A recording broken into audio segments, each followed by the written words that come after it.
Hello, denizens of Twitch and YouTube. It is I, VannKraken. Welcome to a Friday night World of Warships Legends stream. We're getting into the swing of this Friday thing on a somewhat regular basis. Hey, Moist, how are you, man?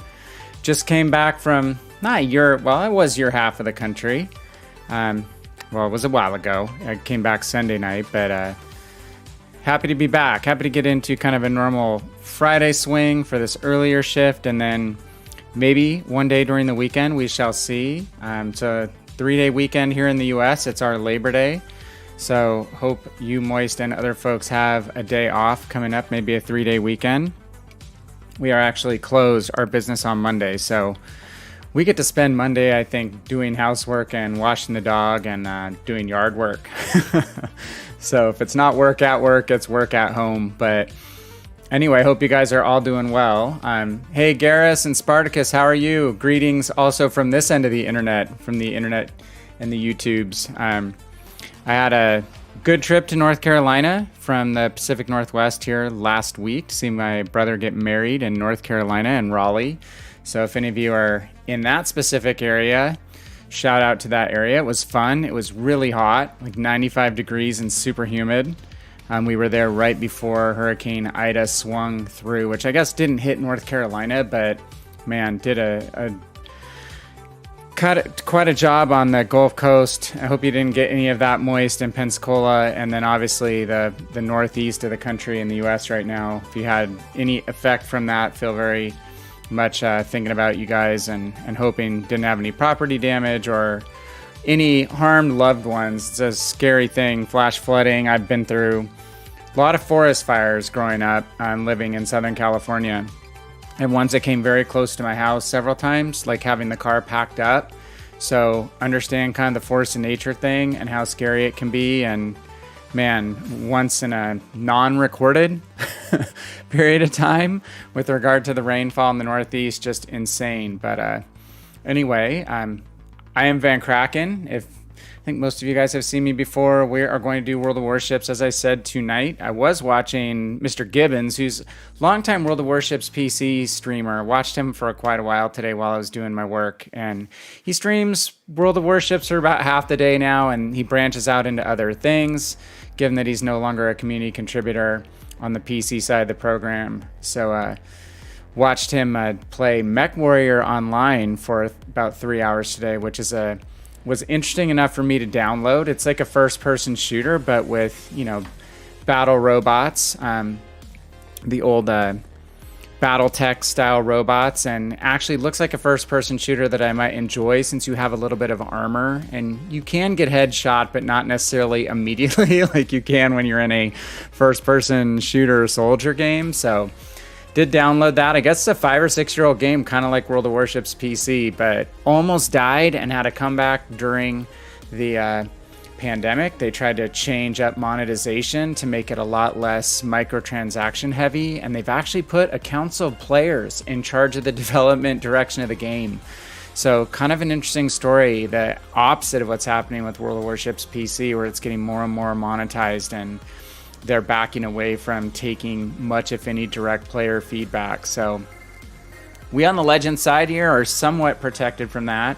Did release a couple things on YouTube since I was last on. I did a really quick kind of 7-minute video on hunting destroyers in your cruisers. So kind of a skill tips video, and then did do an update on the coming campaign, Order and Discipline, on Piotr Bagration. I don't know the actual perfect Russian pronunciation of that, you guys, but if you took the Molotov and gave it some steroids, I think that's kind of what this ship would be. So if you do like Russian cruiser playstyle, the standoff style, because she doesn't have radar, the P Bagration, you will enjoy this ship. The Soviet 180mm guns are really good guns. They are AP centric, armor piercing centric. They're not HE spammy guns. The HE DPM, or damage per minute, is a lot lower on this ship than its AP damage per minute. And you'd really want to get yourself a Kutuzov or use your Ochakov if you have those premiums, or just a kick around in the Kirov and see if you like the gun style of the Piotr before you go all in and buy the campaign. But I do have the Molotov on PC. I've had it for quite a while. I really like the ship, so I'm gonna actually be purchasing this campaign right now. But they take you to the middle milestone. Don't fall for that. Scroll left. We're back to a 5-week campaign of Admiralty backing where you have to complete your campaign tasks in each of the week time frames. You don't get to roll over this time. And I think it's back to kind of the original style. You have to progress through the endurance phases before you unlock Shakedown. But if you do like standoff play, I think you're going to enjoy this ship. But again, if you don't like spammy cruisers, again, it's spammy, but it's AP spam more so than it is HE spam. You can set fires with it, but the HE Alpha Strike's not fantastic. But if you like standoff cruiser play that isn't behind islands, because you cannot hide behind an island in the ship all the time because the gun arcs are too low. Super easy to aim guns. It's the other thing about the Soviet 180s. Oh my God, Tommy Lee, what is up, man? I've seen you playing a little bit of Wolfpack, and I just was in Steam today downloading Mech Warrior Online, so I'm going to catch up with you on that. But I know you're doing your racing thing most of the time, and I just read a really amazing article on that, how into that people are. I can see why you switched over to doing that with a big chunk of your time. The full, life-size setups, and people have the actual cockpit layouts and stuff. Pretty amazing. No, you're kind of done with the racing? Well, let me know. Let me know. I got to get back into doing this Wolfpack thing with you guys. Moist, we will do count-ins. Great to see you, Tommy, Superman. Hey, DNB Weirdo, good to see you over on the YouTube side. We're going to get to games here in just a second. Doing whatever you feel like. Yeah, that's kind of like the streamer I was watching earlier today, Mr. Gibbons. He gets like 800 or 900 people on stream, you guys. He's roughly my age, I would say. Mid-century-ish old. He's in the UK. Super cool and knowledgeable dude. Really good World of Warships player on PC side. But has just kind of had it with wargaming and doesn't want to be a CC. Left the CC program, and he just feels kind of more free to jump around and play all kinds of different games and not necessarily be, wedded to playing World of Warships all the time. So at some point I might branch out. Tommy's done that, as you may know, aka Superman. I am, but have not done that yet. But I do like FIFA. I play a lot of FIFA, just haven't played a lot in the last couple months.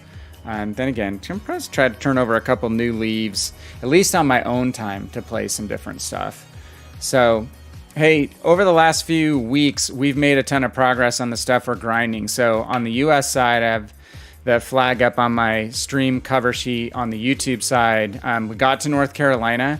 And on my North Carolina swing, you guys, really fun was that I got to go tour the actual USS North Carolina. I'm going to hit my Discord link.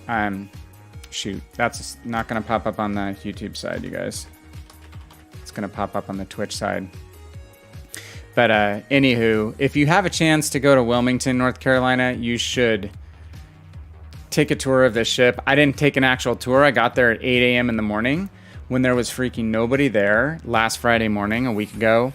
And I only had 2 hours to tour the ship on self-guided basis because I had to be up to back into Raleigh for my brother's wedding festivities. But I had like 2 hours and 15 minutes on this ship where I saw, I think, 3 or 4, looked World War II or maybe Vietnam era, veteran volunteers, sweeping and stuff. And I saw 2 paying customers, and I went all over the ship. They get a good amount of access on the self-guided tour. So the second turret there, not the first turret, but the second turret from the front.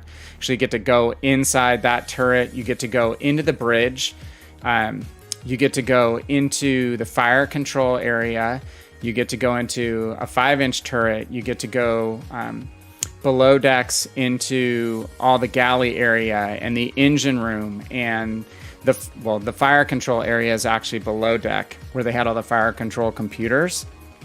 And then you also get to go into seeing the hydraulic equipment that drove the twin rudders. She was one of our first battleships that had twin rudders.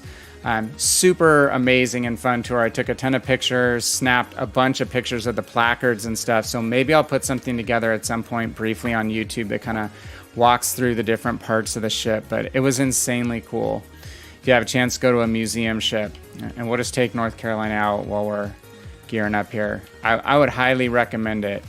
Moist, were you ready to jump in? So we be tier 6.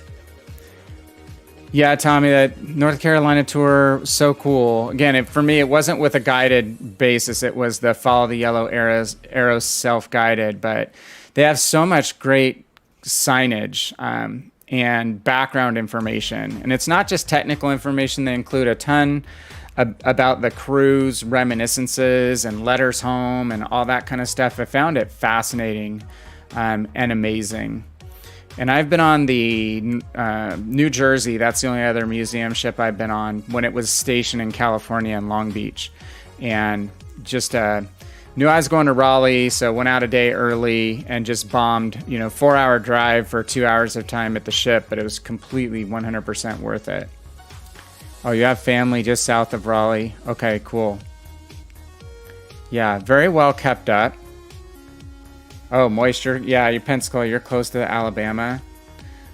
I haven't heard or anyone talk necessarily about touring that. I'm sure it's a similar setup. But North Carolina is in amazing shape, you guys. It's really good shape. Sits in the Cape Fear River, and it's in, fresh water. There are alligators that live around it, I guess. There's signs, don't feed the alligators. All right, Moist, I'm going to count in and then get this launched, all right? If anyone wants to count in at tier 6. Ready, 3, 2, 1, and go. And we're in. So super, super fun. So the wedding itself, Moist, was good. It's weird flying right now. It's really weird flying, with the Delta variant out there. I'm vaccinated. I was wearing a mask. So, felt somewhat more protected than the last time I had to go on a trip. Before everything happened. Actually, it was in the lull period. Fully masked up then, but not vaccinated. Definitely felt more comfortable being vaccinated. I'm hoping people at the wedding were vaccinated because we were indoors. It was a relatively open air type of venue, but it was good and it was fun. It wasn't too big of a service, just about 70 people, I think, 65 people. So it kept it a lot smaller, about half the size of what it was going to be originally. So it was fun. I did a reading, haven't been to a wedding for quite some time, so I was glad to have my little part over. But that was fun. It's just mostly people that I didn't know. My brother's side of the family is myself, my mom, my uncle, my uncle's wife. That was all of us that were there. And a couple friends, my brother from college, and everyone else was all from my new sister-in-law's family. And she has 7 or 8 brothers and sisters. So there was like 55 of them and about 7 of us. So it was weird. And not many of them at all came up and said, hey, how's it going? I'm so-and-so. So it was kind of odd from that experience, but it was fun. Hey, 5 Jumps, how are you, man? Good to see you. Yeah, things are well. Got my trip to North Carolina done. Got to go on this ship. It was funny. If you guys follow ya boy Bussy, he was streaming when I got off the ship, so it had popped up on my phone. So when I went over to the parking lot, I just kind of popped in and said, hey, I'm at the North Carolina, and Bussy is streaming a game in this ship, which was just kind of hilarious to me. But yeah, it was a good trip, a good week. Hope you had a good week, everyone in chat, including you 5 Gems. Anybody have Labor Day weekend plans here in the States? I don't know that that's something that's necessarily celebrated in other countries. All right, we're gonna try to get fire on this Fiji. I'm gonna prioritize cruiser first. It looks like he's gonna smoke up. Will he be able to stop is the question. Yep, he just stopped. Foiled. I haven't played a lot since I was gone, so it's going to be kind of warming back up as we go. It seems like there's really divided opinions on this ship. From PC, my PC experience, I really like this ship a lot. This guy's just begging, but we may have lost our mark on him. He's begging to get hit. But this is one of my favorite battleships from World of Warships PC, hands down. I started on the cruiser line, started getting worked around the mid-tiers, and then kind of became a battleship player for a good period of time. And this is one of the battleships that I really cut my teeth on the PC side of the game. So holds a warm place in my World of Warships heart, along with a few other people like You've Been Wiped Out, Cody, who joins us on stream, who's a super tester. This is his favorite boat, was waiting for a long time. And the AP is pretty fantastic, guys. I mean, it's 16-inch guns. All these American battleships have some variant of the same 16-inch guns, basically, except for Georgia, right? So they hit hard, good range, and they have good penetration characteristics with the super heavy American ammo. Which I'm sure I didn't see live rounds, but when I get pictures posted on the Discord, ugh, I did not see him getting stuck. What's that Iowa doing? I have to watch, not giving full broadside to him. Let's slow down and bow into him. But I did get to take some pictures with the shells in one of the magazines. It was pretty freaking cool, you guys. Like 6 powder bags behind one shell. I think the shells weigh around 2,000 pounds. And they're about 3/4 my height. Just gonna sneak this over. There we go. Bastard, he's setting us on fire. VI-VII's been trying to farm silver to get the Charles Martel upgrades. Yeah, Moist, you mentioned Charles Martel. I'll play Charles Martel. I have one upgrade done on that VI-VI, and it's already better. You just cannot judge that ship stock because it's a little bit rough to play, at least with my commander build and stuff, without being upgraded. I'll say that. But it's also one of my favorite PC ships, so I know it's going to be a lot better once we get it upgraded. Her in port for a while. She's been only taken out once or twice, rushing to tier 7. She's not going to be your easiest tier 7 ship to play because a lot of it is open water maneuvering. I don't play her behind terrain all that much because French guns are pretty low gun arcs. Kind of like British, or not as flat as the Russians, but pretty flat. So you're not going to do a great job shooting over terrain in the French cruisers, but their maneuverability is really kind of what sets them apart. So you can spend more time in open water.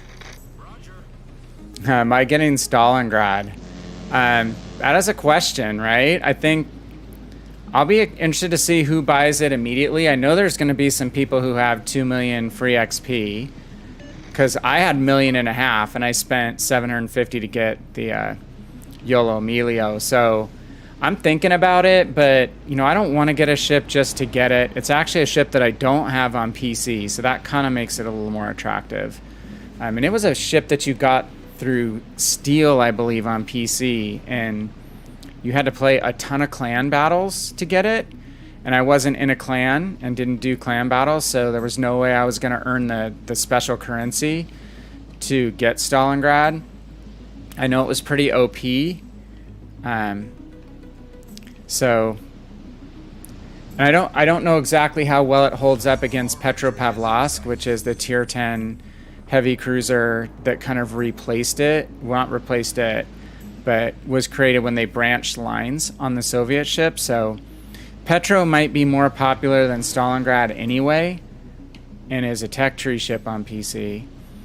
So I've never like been really sad that I don't have a Stalingrad on PC, but it is definitely a prestige ship that not everybody has. I mean, it's going to kind of be like Missouri is for us over here on Legends when it's available, at least for a while. But I was a little wary of them saying that they're going to reserve the right to tweak its characteristics. And the other thing that's a bit of a drawback is it's at Legendary tier. Obviously, it's a tier 10 on PC, so it's got to go into Legendary tier, but there's so few cruisers in Legendary tier right now. I just don't know, you know, how it's going to fare. And you wouldn't buy it for the near-term capability of the ship. You'd buy it kind of the long-term when that tier gets all sorted out and everything. Because I think the matchmaking sucks in Legendary tier. Moist knows that. I don't like playing it very much. But it will get there eventually as it gets fleshed out with more available cruisers. But right now, with just that and Alaska, I think you're going to be immediately hunted a lot of the time. All right, well, we got 20,000 damage. We picked up a kill. My team did a little too well in this battle so far. I have no upgrades on this ship right now, so it's not at its full capability at all.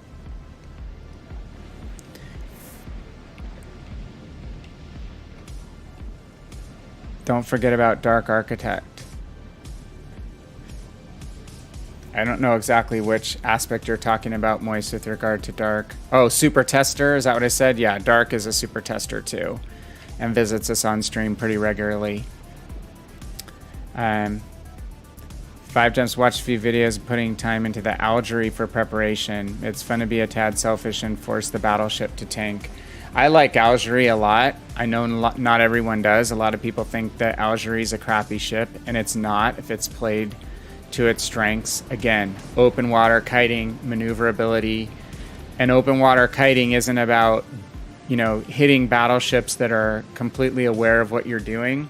It's finding distracted battleships, so you're not necessarily in kind of a 1v1 versus those battleships. That's the best way to open water kite.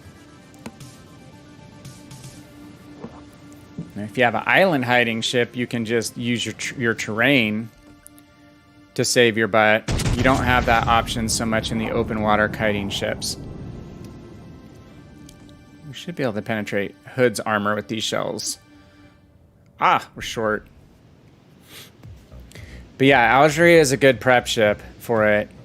French ships have good main battery range, so they allow you to stand off at a little more distance, and their guns are accurate. And again, with the relatively flat gun arcs, they work at distance. Again, that's going to be what this Piotr Bagration is all about, is hitting ships from distance. And it's a little bit like the Alaska in my mind, in that Alaska actually fares better shooting more armor piercing than HE, even though a lot of people play it as a HE spammer. It's not really an HE spammer. And this Piotr is going to be the same way. So you'd aim at superstructures when you're far away from battleships. You'd aim at battleship belts, upper belts, when you're close in, and superstructure, and get good, you know, 6 to 8K salvos probably every 10 or 11 seconds. And then really good against cruisers, especially broadside cruisers, and should be relatively good against destroyers as well. Just, again, doesn't have the highest DPM from an HE perspective because the rate of fire is not as, you know, fast as a 152 millimeter gun ship with 12 guns, given it only has 9, and it's a longer reload than a ship like, say, the Kutuzov, which I was playing yesterday, working on some stuff for a video, and hey, we've managed to finish last on a winning team. I should have bombed a little more central. I just haven't. That's like the second game, I think third game I played in that ship. But the Piotr is going to be really good at taking on broadside cruisers and battleship broadsides above the belt, the main belt. And that AP is going to be where it's at. It's going to score you some good damage totals. And I forgot to say, so 2 things about the AP on Piotr is it's got a better auto bounce angle, so you can hit the target at a more extreme angle and it won't auto bounce. And secondly, it has short fuse AP for Russian guns. So you're less likely to overpen your target. So those are the hallmark characteristics. It's really an AP-centric boat. Okay, let's jump to ship we were talking about. Well, we're going to do Albemarle too. Oh, you know what? My Conqueror's almost done cooking. Let's go middle speed. We'll go Albemarle and then we'll go de Grasse, because this is like half the speed of a Charles Martel. It's like between a battleship and a Charles Martel is the British heavy cruiser line. Oh, sorry, Moist. Let me back out. Okay, I'll count in just in case some of you are out. Yep, you did. You asked. Okay, good. All right, tier 7. Are you ready? Ready, Moist? 5gem says, play it like second line support ship, dodging shells and sneaking salvos until they get aware of you, or until they get tired of firing at you from your dodging, right, and goes for the closer friendly BB. That's exactly it. Gunnery fatigue is what you want to do with them, is be 14 to 16 kilometers, dodging, weaving, sometimes a little closer when they're distracted by multiple targets. But keep dodging and weaving, make them shoot at something that's more stationary and bigger and easier to hit. That's the keeper way to play that ship. Hey, just talking about you, Cody. Good to see you. Again, I jumped in on your stream last week too. Was at your boat. Was talking about being at your boat last week. Cody's a big North Carolina fan. All right, we're going to count in. Tier 7, 3, 2, 1, go. And then on my mark. Okay, ready? 3, 2, 1, and go.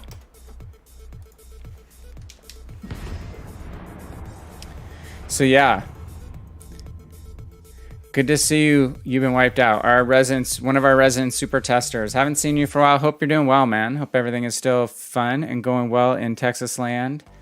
Yeah, I know you're an ultra fan. I was thinking about you a lot while I was on the boat. It was if I could have had a couple of you guys with there that really love that ship with me, it would have been great. But I probably would have been there another 2 hours longer than I had time for, because it was just amazing.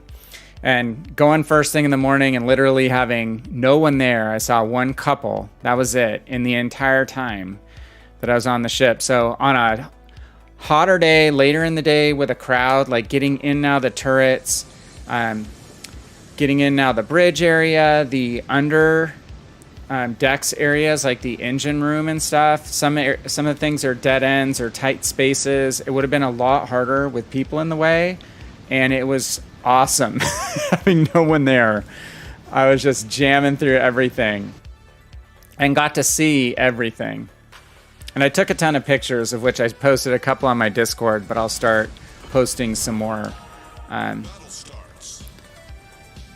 So cool. 2,300 guys on that ship, I think. That's what they said when they were deployed. Interestingly, it only sunk one ship in combat, which is a freighter, but it did engage in 9 shore bombardment campaigns against Japanese held targets, and then it had been attacked by kamikazes, and actually the worst damage it got was a 5-inch shell from, or a 6-inch shell from a neighboring destroyer, an escort destroyer, that hit it by accident and killed like 4 or 5 guys in one of the spotting towers. That's one thing you don't realize until you go see a ship like that up close, that these massive towers in the back were really just for the spotters. And then obviously they have their float plane as well, which did spotting. But these really large towers in the back, which they have to be modeled in game too, I'm pretty sure, is where the spotters would hang out. And one of those towers did get hit by an allied escort destroyer, and that might have been when they suffered one of their biggest losses of life. I don't think a whole lot of guys wound up dying on that ship. They were pretty lucky from that perspective. She did have a lot of good old-fashioned American AA as well. Lots of AA mounts. This boat only has the first upgrade on it, guys, the Albemarle, so what you're seeing is kind of partly capable. I don't have the gun upgrade that's going to increase rate of fire and DPM. Do not have the hull upgrade, I think. I think I took the range upgrade first. So she's going to get more tourney. She's going to have some more hit points. The hull upgrade, probably a little bit better AA capability. Oh, yes. Also hit by a torpedo in 42. You are correct. I did read about that. I took pictures of all these detailed placards, but again, I didn't have time to stand and read because I knew I only had 2 hours. And I'd kind of Googled how long does it take to see the ship, and people are like, 2 hours? Like, no freaking way. If you're interested in the history at all, even without it crowded, I could have easily spent a third hour having time to actually not just take pictures of all the placards, but to have a chance to read them. But going into like the fire control area and inside the turret and stuff, you guys, seeing all the switches, all the gauges, all the dials, you know, in a semi-computerized world. Like the computers were as big as a kitchen island in the main battery plotting room. Insane. Even the 5-inchers had these big plotting computers in that area. We probably don't want to go forward into the cap with the Suzuya coming in where he's going to be able to spot us. Just keep picking on him instead. Uh-oh. Broadside fire from the battleship. And this is where not having the tourney hull is a bit of a pain. Yeah. I knew I was going to take that from the battleship. You cannot turn away from enemy fire and dance nearly in this ship as you can in, say, the French cruisers. Okay, Suzuya's out. It's time to make a video on Suzuya, man. I see a lot of random Suzuya play that's not super inspiring. Japanese submarine. Yeah, that may have been more loss of life as well. Okay. Let's stay bowing on the Richie. We're going to wait till he fires. Now we're going to try to flip a turn. Yeah, again, I didn't get to read as much of that stuff. I did get to actually pause and read the entire story about the stray friendly fire accident. Which, I mean, you can imagine this guy's full of attacking planes and kamikazes, and these gunners are just trying to keep up with all that mayhem. And then, you know, at the same time, trying to keep track of your allied ships. Can't imagine. Phil, you know, I did almost go into the Navy, but I feel very fortunate to have obviously not lived in a time when you necessarily had to see some of the things those guys saw. At the same time, I know I would have been someone who enlisted based on my interests and what I wanted to do. But man, you know, they were, what, 18, 19 years old. A lot of those guys, too. Just crazy. Oh, this is gonna hurt. Yeah. That's my bad. I made a turn into him to try to get my gun turrets around. That was just dumb. I was using my hull to turn my turrets.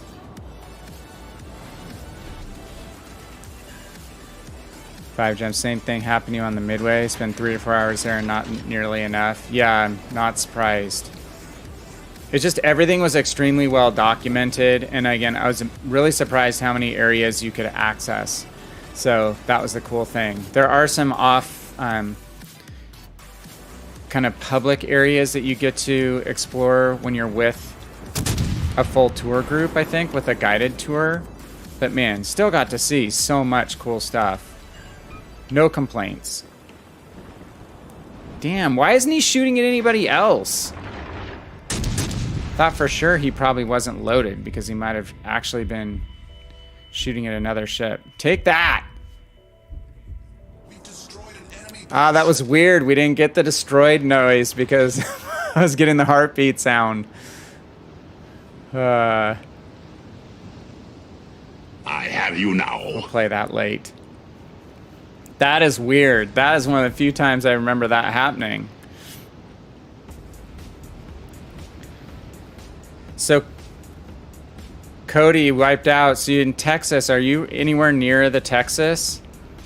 Like, I think that's the opposite end of the scale. Like, North Carolina is in this amazing berth. They have a beautiful entry sign. They have a little attached gift shop, which I did not have time to go through. An attached building of displays and models. I did not have time to go through, unfortunately. And everything on the ship is in amazingly good shape. And then you read, you know, consistently about the Texas and how much of a struggle it's been to try to keep that ship up, which obviously has a lot of history. All right. Starting out with two good teams. We'll just kind of head back into the middle here. Be nice if we could participate in capping B, but I don't think we're going to get there in time. Let's see if we can. The Suzuya is probably going to juke it.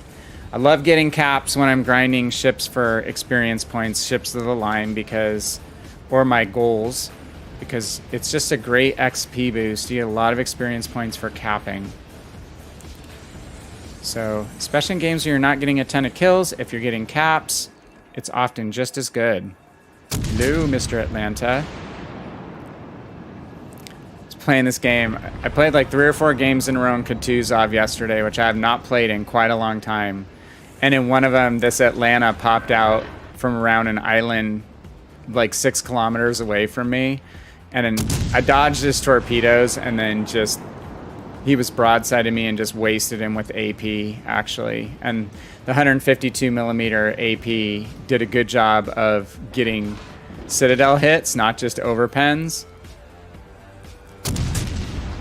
It's fun when you're not driving Atlanta to take revenge on an Atlanta. Oh, we didn't kill him. What? Ah. Uh-oh, we're getting bombed. Swing the butt. Swing the butt. We're getting torped. He thought he was going to get maybe a 2-for-1. So with the hull upgrade, we're going to be more nimble. I might have been able to execute a couple of those turns against the Richelieu with the upgraded hull. But she's a little sluggish. Not nearly as sluggish as, say, the Hawkins. Every ship of this British heavy cruiser line is better and better as you go up the line, in my opinion. I've been digging Albemarle, but she's fragile. She's easy to Citadel. 5 Gems said, the mental toll it took on those people is incredible. Reading about some Fletcher-class destroyers that Halsey thought them expendable. Yeah. Is they were expendable? Was that one of the book titles on the destroyer guys? I know there's the Tin Can Sailors book, which is supposed to be really, really good. The author of that just actually recently passed away. It's been working him to death, didn't concern him. He's around 42, 43. We were holding Guadalcanal by a thread. Yeah, I mean, destroyers, we could mass produce those pretty quickly, right? It's not as big of a crew complement if it goes down, but they played a vital role. I had an uncle that was on a destroyer, the USS Blue, and I'm not sure of the class. I haven't Googled it for a little while. He was on the Blue during the Korean War. Might have been a Fletcher or a post-Fletcher class. And I never actually got to meet him and talk to him about it. Hearing some of the stories might a little bit fed why I got interested in joining the Navy when I was in, well, grade school, actually. Probably the TV show Bob Black Sheep is what probably made me the most interested in it. For some reason, I just love the Corsair, the F4U Corsair, that wing configuration, the gull wings. Not the world's greatest TV show, but it was a good TV show if you liked Navy stuff. And book actually sitting back there in my camera is signed by Greg Boyington, who was our leading ace as Marine pilots go in World War II. If you haven't read his memoir, which is an autobiography or probably co-written, but he went through incredible torture at the hands of Japanese when he was a prisoner of war. So, quite an amazing guy, and got to meet him, which was really, really cool. F6F, F greater than F4U. That's true performance-wise. At the time, I would say the F4U came out earlier, though, correct? So, I mean, I love all those Grumman planes. The Wildcat. I mean, once they learned, you know, the couple group tactics to work together, 2 Wildcats could take on 1-0 pretty effectively. Obviously difficult in any 1v1 situation, and then learning about, you know, better American durability, turning altitude into speed, and strafing those zeros with the fragile gas tanks and fragile airframes, right? Oh, there's the chatting and not even looking for the carrier. But the air show that Pappy Boyington signed my book was I've told this on stream before, but it's the air show at a place called Chino, California, the Planes of Fame Museum. They're allied with what used to be the Confederate Air Force, now is the Commemorative Air Force. At this point, they were separate back then. But in one museum, they had the world's only flyable F4, or only flyable Mitsubishi Zero. And then they had a bunch of other planes from fighters on up all the way to, I think, one resident B-17. They had a B-25 in residence. They had a number of all kinds of different American planes. And they had a couple other international planes as well, some early jets. Like they had a flyable MiG from like Korean War era. So getting to see all those planes fly too, because at their show it was a static portion where they would just sit, but they always had a flying program. So they do, you know, kind of the fake mock battles between the Corsairs and the Zero and stuff. It was amazing. It was so fun. That's really how I got into wanting to be a naval pilot. All right, we're moving up the board, you guys. We contributed. We didn't die. Good team again. Let's just keep progressing. NAB 5400 XP. So we're still... Oh, my God. I should spend it, but I have this thing. I do not spend free XP on upgrades. It's just a mantra. It's a religion of mine. So we'll get that in the next game. And then, yeah, we have the artillery upgrade, which is going to be great, and the hull upgrade. So Albemarle is going to be an absolute beast when she's done. Totally fragile, but a great ship. Super fun. The thatch weave, that's right. That's exactly what it's called. Two guys weaving back and forth. And when you read about Greg Boyington, and he started out in P-40s, near me in Idaho, we have something called the Warhawk Museum, and they have multiple P-40s, I think like 3 flyable P-40s at it of different models. And, you know, he flew P-40s for the Flying Tigers as a volunteer in China first. And you know, that was a flying Mack truck with regard to, again, great airframe, could take a lot of damage. And the Japanese didn't have the greatest guns at that point. I don't think necessarily their 20-millimeter cannons were on every aircraft of the Japanese at that point. But again, you had to trade altitude for speed and do a lot of swooping attacks in the P-40 because it just wasn't as fast and maneuverable as the lighter Japanese planes. So I'm sure they went up against Zeros too, but at least the earlier model Zeros. Yeah, he was an AVG pilot for sure. And that whole thing is just fascinating if you haven't read about the history of that.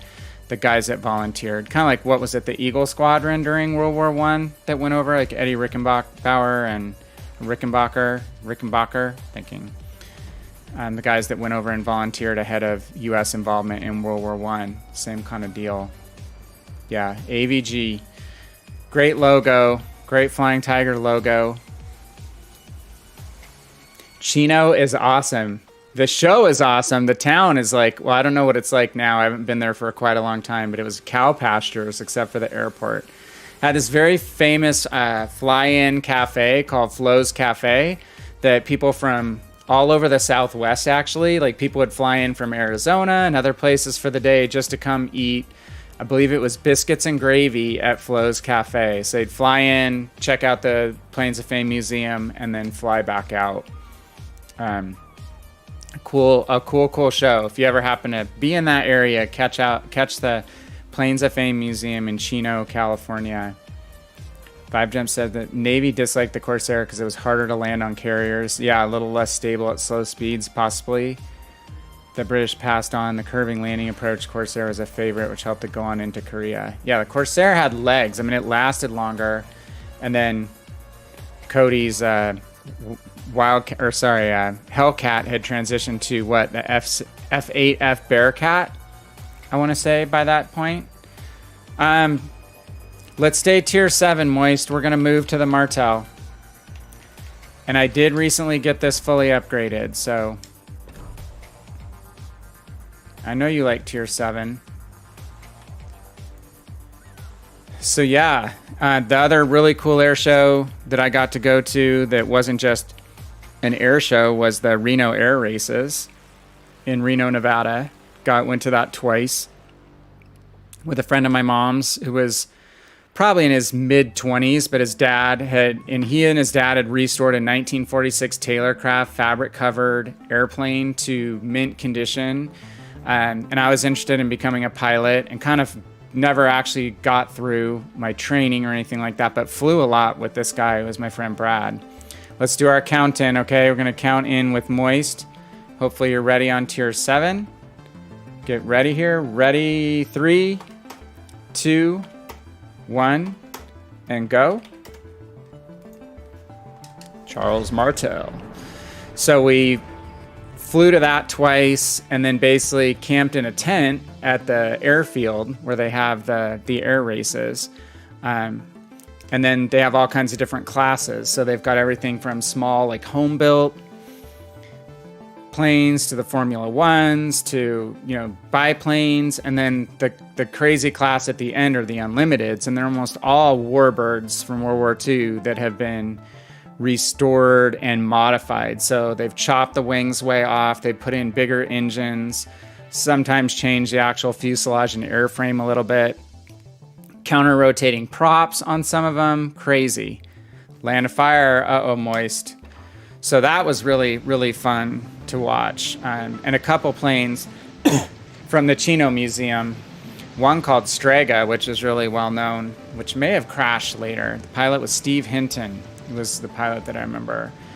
They used to be at Chino. They would go and fly at Reno. And that was crazy watching the air races. That was super fun.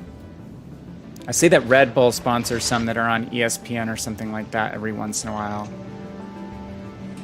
All right, we're going to try to even out this deployment. It looks like my neighbor to my right is going to maybe head to C. We're going to head to A. Try to get even pressure on the flanking caps A and C. Bearcat saw the last few days, months of World War II, made to fill in the role of an interceptor, if I remember correctly. I believe that is the case. I think with the external fuel tanks, that had pretty good range on it.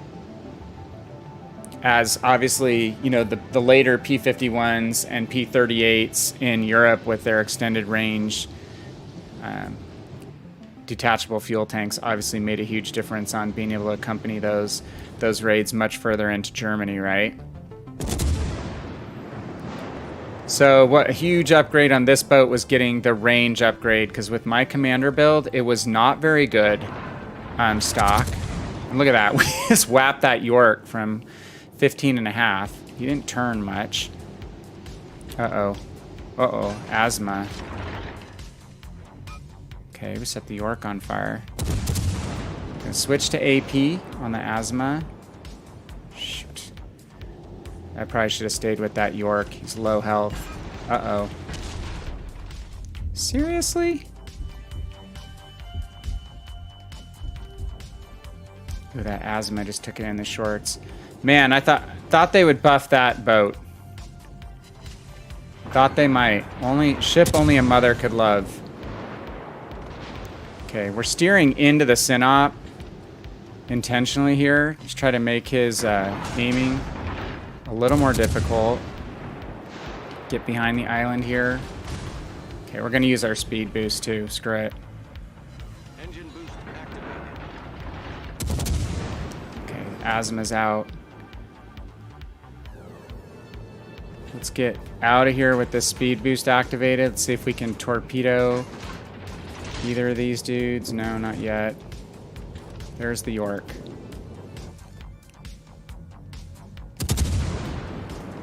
So yeah, kind of sad that the Asma did not get a buff. Even T-Con on a stream once is like, I just cannot like this ship. Well, no crap. It sucks. It's one of the only cruisers I would just not spend much time playing, though. I will make another run at it in the future, probably. Let's try to improve a little bit on it. Check the roster. I didn't, Moist. You're right. Where are you? Okay, Massa. I got talking.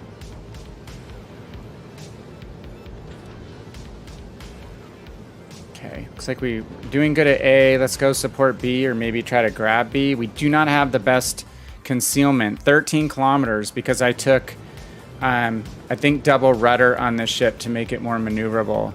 Garrus on YouTube side says still a lot of dairy farms are building a lot of suburban housing in Chino now. Okay. Yeah, it was a big cow area. I remember. I mean, where I live, there's cows all over the place in my neighborhood and stuff. Even. It's changing. It's getting a lot more built up where I am, but where I grew up in California, it was kind of novel seeing dairy areas. They were not in my immediate town. We had a very famous racetrack there for thoroughbred racehorses that my father and grandfather trained at, but not so many cows. Which was one reason it was in a good area for air shows, because there was nothing around the airfield really that if there was an accident, was going to impact a safety issue, so to speak. Okay, these guys are both heading away. I'm going to prioritize the New Orleans. The Sinop is already on fire. Shoot, there's a battleship somewhere off to the right that I'm not able to see, maybe? Oh, shoot. Didn't mean to switch. We already were armor piercing.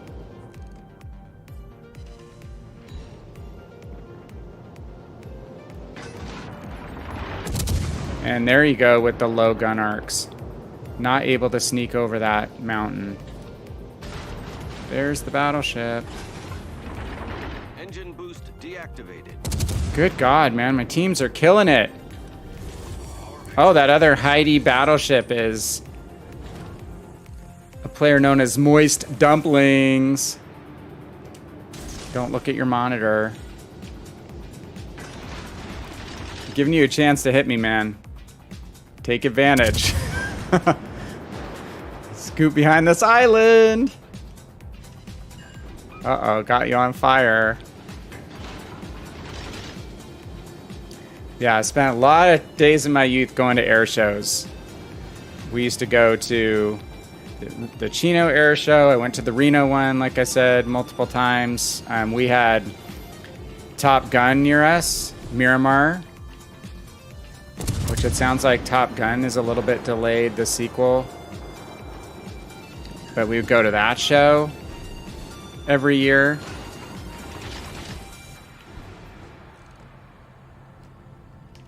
All right, Moist, I'm gonna give you another chance to kill me. Just gonna try to display kiting ability here. Again, it's open water kiting because you cannot just park behind an island. It's just not gonna work out, these gun arcs. So playstyle to some degree is gonna be similar in this ship to the new Piotr. But the Piotr is not gonna be as maneuverable as the Martel.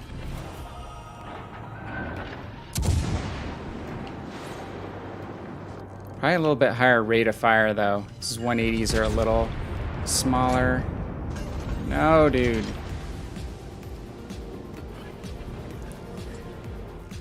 Engine boost activated. There you go, Moy. Shoot at the battleship. He's like completely broadside to you.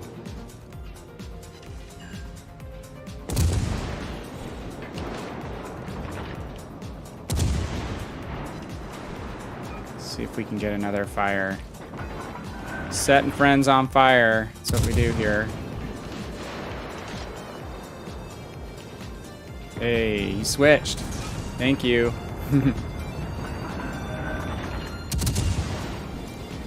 He had his damage control party up. So we'll just try to keep B reset. That battleship is so broadside. You should be getting some good damage totals off him, Moist. Moist, have I seen the Blue Angels? Oh my god, dude, like probably 15 times. And I've seen the Thunderbirds probably about 6 times. Yeah, it's great. It's never boring. They actually came here to Idaho, to Twin Falls, Idaho, and I got to take my kids, which was cool. And the crazy thing is, I mean, a lot of their show is similar. So I knew some things that were coming up in the show that they didn't. So that was fun. There's some jump scare stuff that they do. Okay, we're just gonna have to go back to setting friends on fire. Why'd you stop pursuing the Colorado, dude? He's completely broadside to you. Okay, let's switch off now. We'll switch off to AP. Aim higher. Oh! You killed me last time. You killed me last time. This is the way. So I think that evens us up. I know I've killed you a couple times and you've killed me a couple times. Last stream, was it last stream? Got me with torpedoes. I think he was in a Fubuki. I can't remember what I was driving. Like Leon or something. Got me with torps. You didn't have a very good team that time, my friend. That was tough. 5Jump says, it'd be interesting to see how it plays out if they try to film on a carrier like last time. Crew of the Enterprise had rocky relations with the film crew. Yeah, might affect things, but also like the world's greatest. It was the world's greatest propaganda video. I mean, I already wanted to go to the Naval Academy. A lot of people were like, oh, you only want to go there because of Top Gun. Like, no, but it, you know, made it more, you know, exciting to think about the possibility of doing it. But then not long after that, so I found out I was colorblind. That wasn't 2020. You couldn't get laser corrected vision back then. So I went to college and then graduated from college and went to business school while I was working in my second job out of business school, out of undergrad. And one of the guys in my study group was a radar intercept officer on an F-14. So he crushed a lot of my misconceptions about Top Gun. So I say, no, that's not how that happens. And that's not how that happens. Hey, we made it to second on the leaderboard. Moist tops his team. Dude, yeah, you had a rough time. You had YOLOing asthma. Not sure what he was doing. Let's say, oh, Tennessee, that's right. Leon, I might have been able to dodge torps. Tennessee, no. Tennessee is really slow. Let's do tier 7. I want to do another Kutuzov. Oh my god. I had bad teams yesterday in this boat, but I had some fun games in it.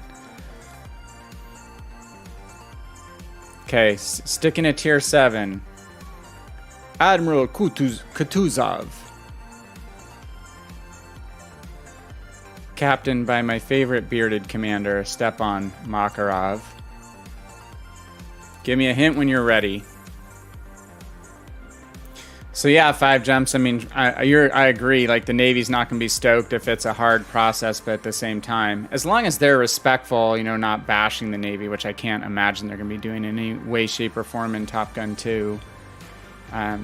again, the recruiting capability of movies like that, I think, is probably pretty fantastic. Okay, you ready? Let's do the countdown here. We'll go ready. Go 3, 2, 1, go, and then in. So we're 3, 2, 1, go. So that ought to be interesting. I don't think Val Kilmer's in it, right? I mean, I guess there's a documentary out on Val Kilmer. I mean, he had throat cancer and has to speak with an electronic device. Maybe he's maybe he has a cameo. I guess his life story has been quite interesting since back then. We had Anthony Edwards, Meg Ryan. There's a lot of those folks at the front end of their career. Couch Jumper was a little more established, I think. But I remember getting that movie on DVD with a Dolby sound system and enjoying it. Playing it loud. I'd rather be with you on Hotspot. I got Tears of the Desert. It's not my favorite map. And we've got Legendary tier. It's going to be very team dependent. We're not in a carry boat. We are in one of the best support ships in the game, in my opinion. It's a DD or a battleship heavy game, which is good. Setting ships on fire is the hallmark of this ship. I had this one game yesterday where literally I was just trading off between these 3 different battleships, setting them on fire. I had 3 fires going twice in the same game. My team eventually got killed. I kept hearing, "You're the last survivor," or "That depends on you." And it's like, I still had like 120,000, completely burned down these battleship players. Sure, they were really happy that I was the last one they were able to finally kill me, but this boat is a blast in the right circumstances. You got the Odin going. I have not played the Odin a lot. I should play the Odin more because I really like Scharnhorst. So you might ask how this boat compares against the new Piotr Bagration coming out. The 152s versus the 180s. Much higher rate of fire, much higher damage per minute on these guns from an HE perspective. Not technically on paper, it also has a higher AP DPM, but it's going to be a lot harder to penetrate armor with the 152s than the 180s. So the real life application of the 180s from an AP perspective will definitely exceed this ship by a pretty wide margin. No smoke on that boat, though. Ooh. Yamato. Yami's already on fire. We're just outside detection range. 16.8. Now he can see us. So we probably don't want to sit still here. Dang it. Shells broke. So that's what you're going to see with the AP on this ship is quite a few breaking shells. We're not going to see near as many shells break or bounce. Oh my god. Stupid Yamato. Yamato. It's a little too coy.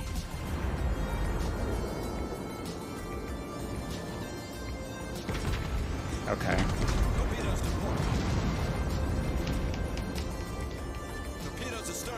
Now we're something blocked by the Lenin.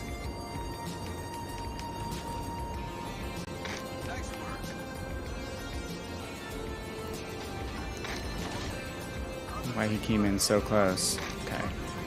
Let's try to go for it. Shh. Oh my god. Come on. I'm gonna get killed. People shooting at him by accident. Come on, Throttle. Let's just try to get in the gap here. Yamagi's backing up.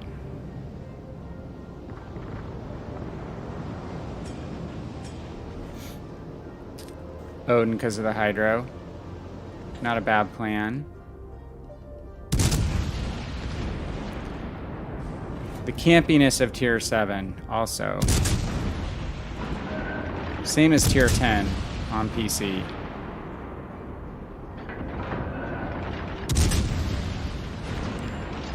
gun arcs are higher on this boat. But still, you're not going to be able to shoot over tons of terrain, even with the 152s.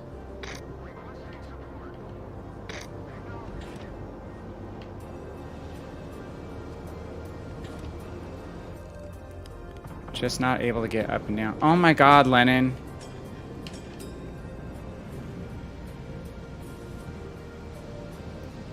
Okay, at least he hit the full throttle.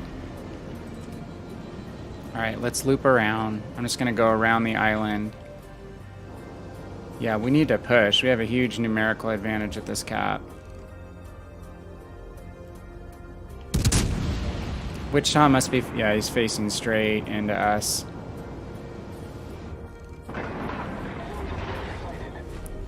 Not quite able to get to him.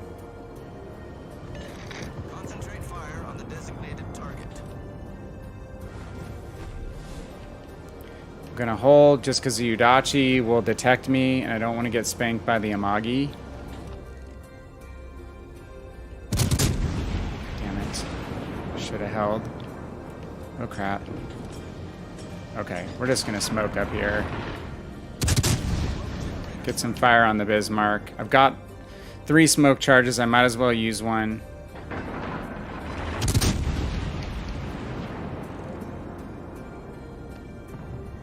This is not your textbook Kutuzov game, guys. Don't judge ship on this. Smoke screen set. It's not going the way we want it to go.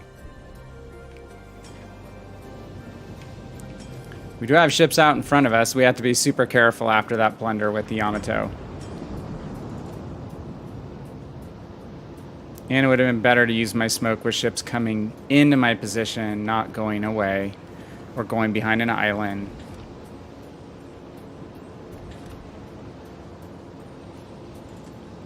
So now we'll have to use the island as cover. Uh-oh.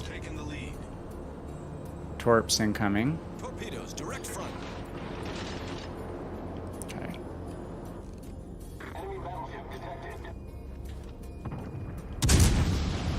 Wichita is still stuck in there.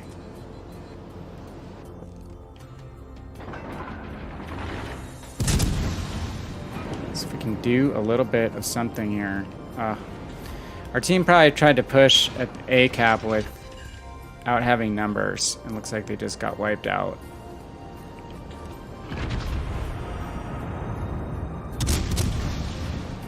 They could have just held while we pushed. Magi's lining me up. I don't have the greatest detection range on this boat. Gonna have to pay attention to torpedoes though.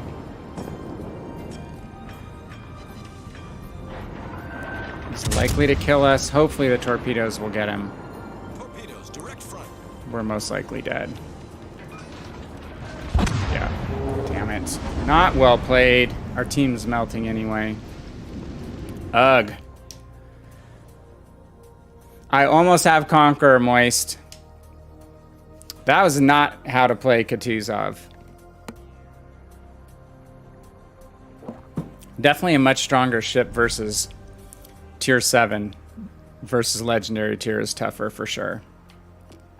Alright, I'm going to stick with one more Tier 7, Moist. I'm going to do Ochakov instead. We'll go to the other Russian cruiser.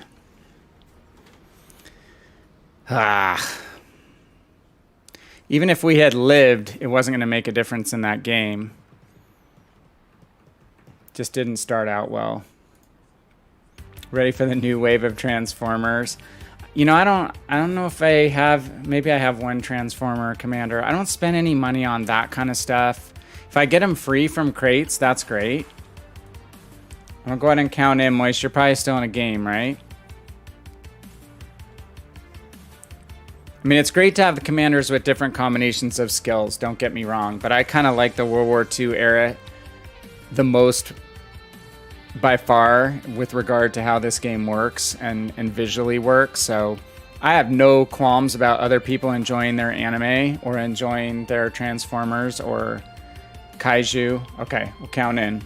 Count in starting now. Ready? 3, 2, 1 and go. But by my personal preference, it's the World War II era stuff. Or you could say World War I Dreadnought / World War II, right? Or low tier World War I interwar ships.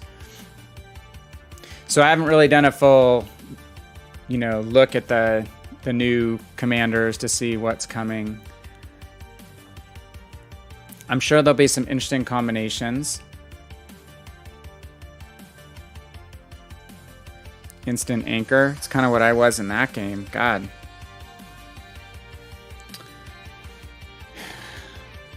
I just wasn't in a position to want to get too close to the front lines in a legendary tier game when you can basically be dev struck by the Yamatos on Atlantic.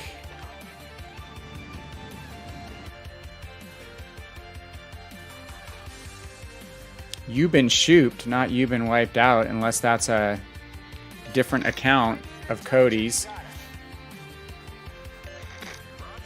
Another CV game, a tier 7 CV game. Alright. No domination caps, so we're not going to go too far forward.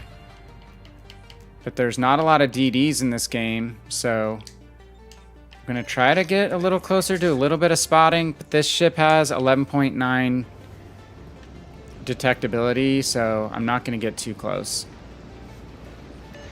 Probably close enough to spot a battleship or cruiser, but I'm going to have to be on the move as well.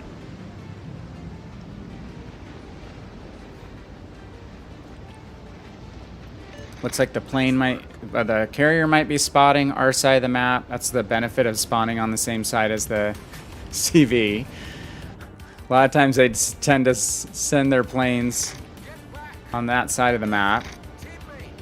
So I may not have to be as aggressive in my spotting, just watching where the CV's planes are going. Our DD's kind of going middle. Where are you guys now? Okay, someone spotted me with their plane.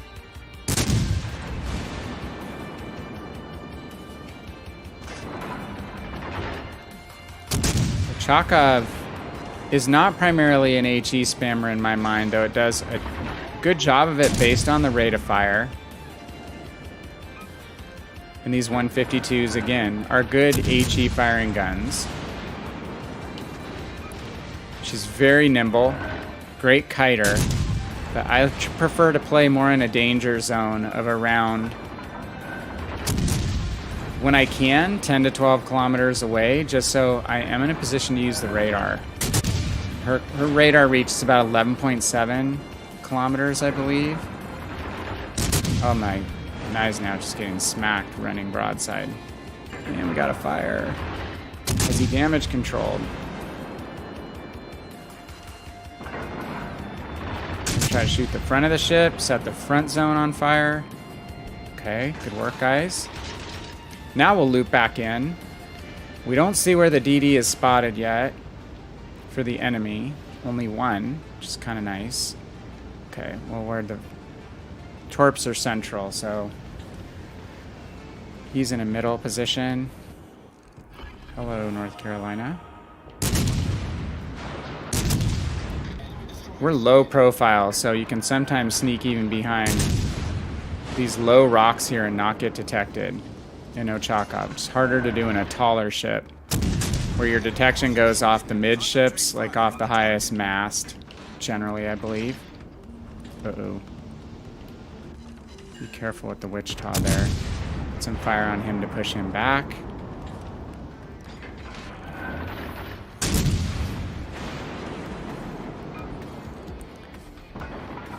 These turrets are pretty fast. There we go. So we're just going to try to firebug a little bit. You can see I'm getting into relatively close positions. We're not just staying back at 16 kilometers and spamming, which you'll see a lot of Ochakov commanders do. Much prefer to be close. Let's throw some torps in case Wichita decides to come around the corner and come at us. Kind of doubt it. He'll probably pause right there. If he's smart, he will. We're up by one ship.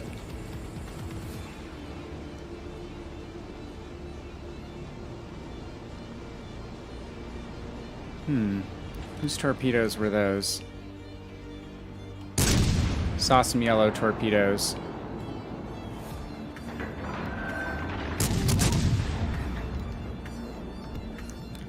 Wichita keeps blinking out.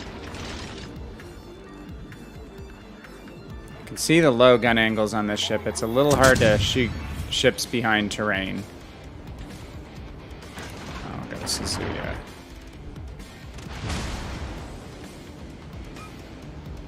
Yikes. Probably should be going dark right now.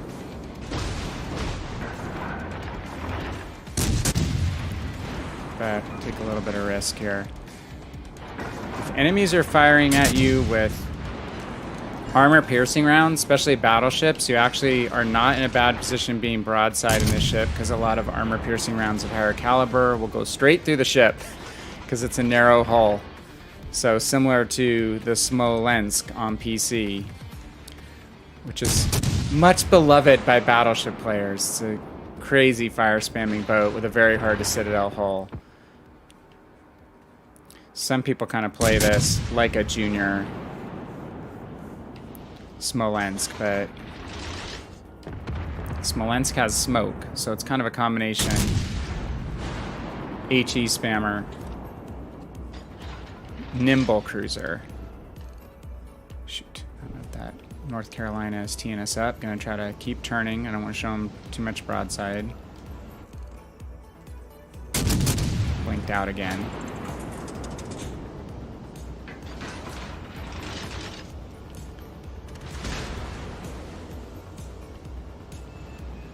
Not detecting them, so stay in the central area. Might have been the NC firing at us. If it is, it was HE, which doesn't make a lot of sense.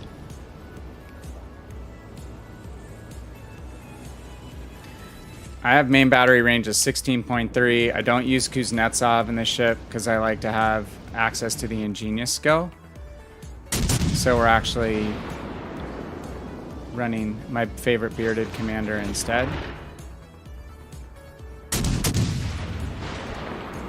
Now we might be able to use this island a little bit. Stay undetected, or at least shield it a little bit. Hit the North Carolina. Now we'll switch.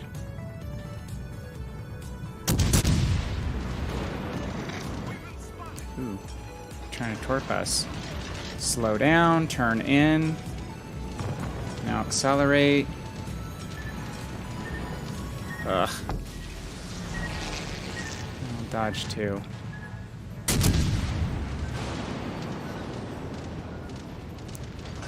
Oh, we killed their DD. Okay.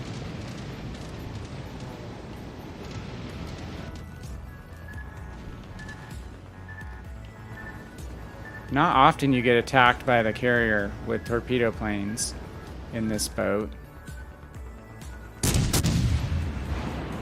We can evade most of the torpedoes as long as we're not too worried about showing broadside to the enemy at the same time.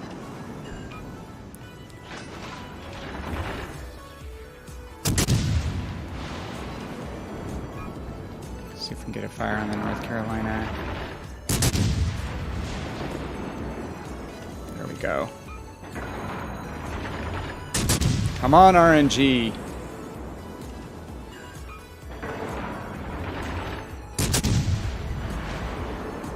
Cruiser somewhere up upper right hand side, as well as the CV.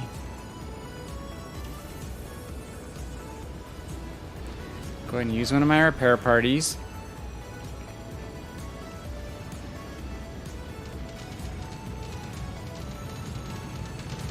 I'm surprised our carrier is not going after the enemy carrier with his planes. Yes, we just gave the North Carolina a little taste of the overpens. Ship can turn on a dime if you just slow down before you throw her into her turn.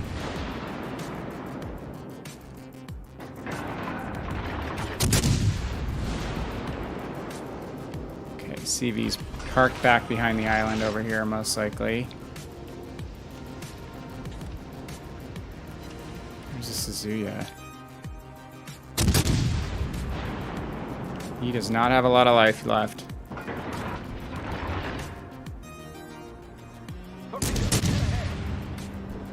Oh crap.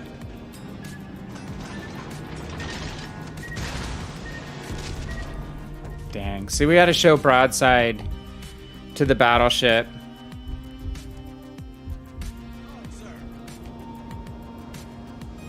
Man, no DD. Damn. Oh, the DD's dead, so that was cruiser torpedoes from the Suzuya, probably.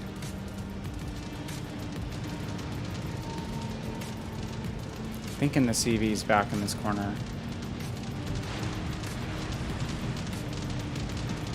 Damn.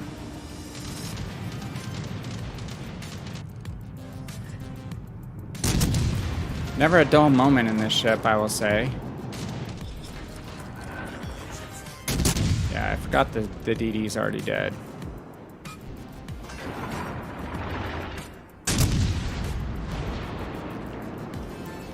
Maybe their carrier isn't over here.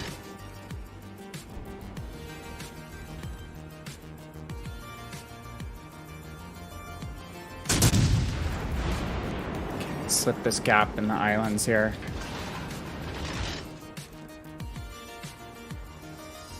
Little scattered, a lot of multitasking right now. Be pretty precise with our steering. Just a little bit firing behind the Wichita.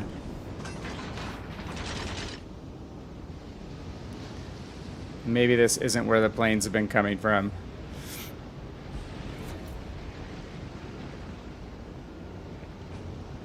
Oftentimes the enemy CV will kind of park back in this area though.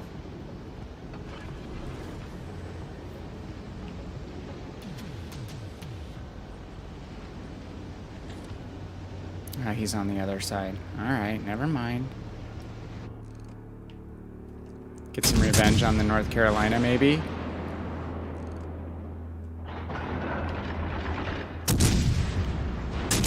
His guns are turned into us. Hard to tell, I think they are. He might be eating some torpedoes. Yeah, they are turned into us.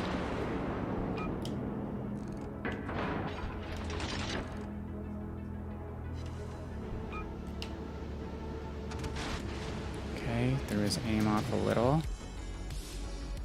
He's gonna get his back guns on us. Let's throw torps out just in case he decides to steer in. There's the fire. Torpedoes on this ship, I think, are going to be pretty similar to what are on the Piotr. 5 aside, not extremely fast torps, not extremely hard hitting, but are a little better than just defensive only. Now we just need the fire. We need one more fire. We're right on the edge of the map.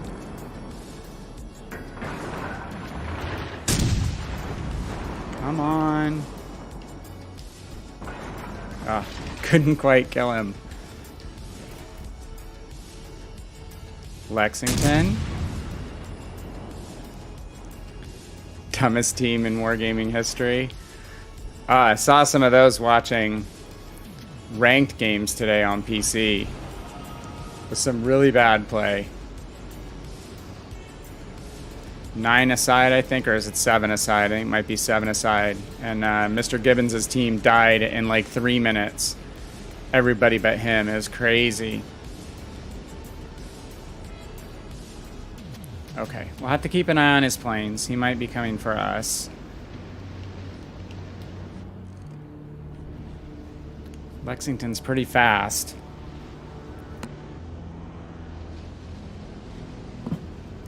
This thing about warships, your teams are like a box of chocolates. You never know what you're gonna get. Okay, where's their battleship? Am I safe out here just firing away? Can't quite reach him.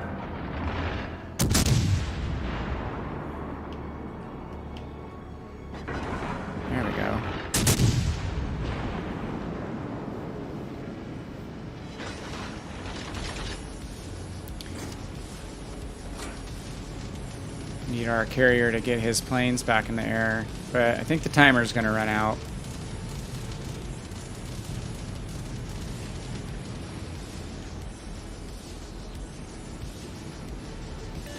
Pop's place? Yes, I have. I have heard of Pops. Pop's pretty casual streamer. He's a well, not a World War veteran. He is a probably Vietnam era Navy vet. You don't have time to cap out, dude. But yes, I have. He plays a mix of co-op or RAI and standard battles. Co-op's been kind of messed up on PC for people who like to play it a lot because they put submarines into co-op matches. Yes, he is a CC. He's remaining a CC. And for some of the streamers that have been longtime World of Warships streamers, it's difficult to turn away from getting all the free codes and goodies that they get. I don't blame them for continuing to stream and continue to, or not just stream, but stay in the CC program if that's their choice. Definitely enhances their streaming experience to be able to give a bunch of stuff away. And he's also not the kind of CC that I think is probably, emailing Wargaming with feedback every week about game balance. The group of CCs that walked away were those that were a lot more passionate about how the game is balanced and about loot box mechanics and that sort of thing. Was one interesting thing about this Mech Warrior Online game. Again, it's almost as old or about the same age as World of Warships PC. It's free to play, but there's really little to no loot box mechanics in it at all. You can purchase mechs, you can purchase premium time, but that's it. It's not a loot box driven revenue model. So it's just interesting to see a different way of running a free to play game. Mech Warrior, I've downloaded the PC version. That's what I was watching played today. I'm not sure if it was on console ever. Nearly died, I think. The queues in it were really, really long to get in a game. Oop, whap the microphone. But I think during the pandemic it recovered, numbers-wise, and then the devs decided to actually put a council of people that they call the cauldron together, players of different ability levels, different experience levels, into an advisory committee that's going to help guide development decisions in the game. So kind of like the PC community contributor group of old. So that game's going in a completely different direction than World of Warships, which doesn't really want the community contributors to tell them anything about how to do the game from a balance perspective or strategy perspective. This game wants it, and it's actually really driving a big revival in the game. So, interesting to see. Alright, we did pretty well in that game. We're, again, a support ship in Ochakov.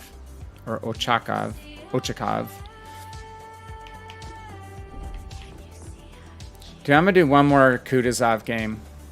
I'm grinding silver right now, as well as just damage, so... What are we doing campaign-wise? So Moist will be tier 7 again. Oh, we're only damage to destroyers left. Goodness, knocking stuff out. I got a couple dreadnoughts already, so got one heroic mission done. Alright, we'll do one more tier 7, then I think I'm gonna do some tier 6, a couple tier 6 games, and I'm not gonna be on super late, maybe till like 7 or a little after 7. So... does that work for you, Moist? Let's do a tier 7. One more game.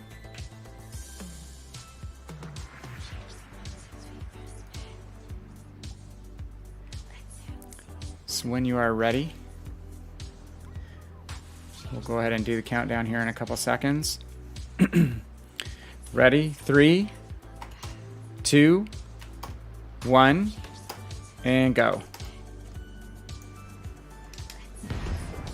Yeah, so it's interesting with this Mech Warrior, you can basically choose the map you want to play on and the mode.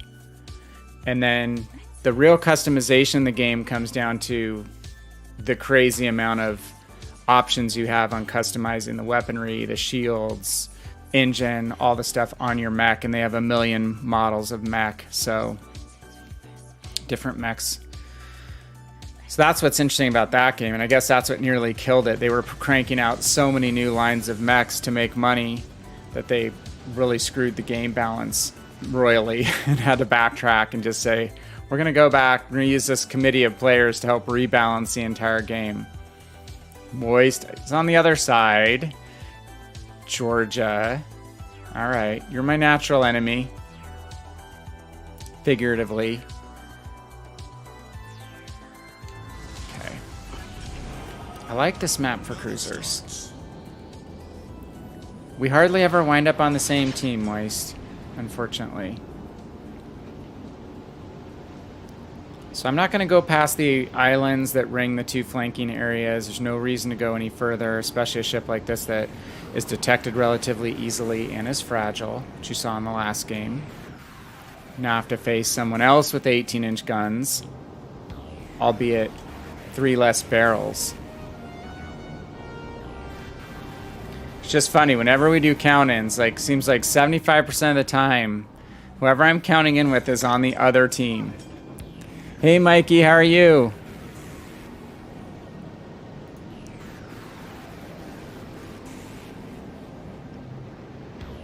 I don't know what Streamlabs got upset about your message that you posted. No, dude, don't worry about it. Not at all.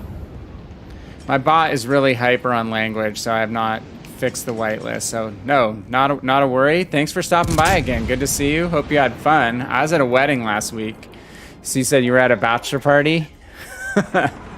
There was no bachelor party at this wedding because it was my brother's do-over wedding, his second wedding. Toxic Bar 14. No Toxic Bar. I think he subscribes to our YouTube channel. We're going to smoke up.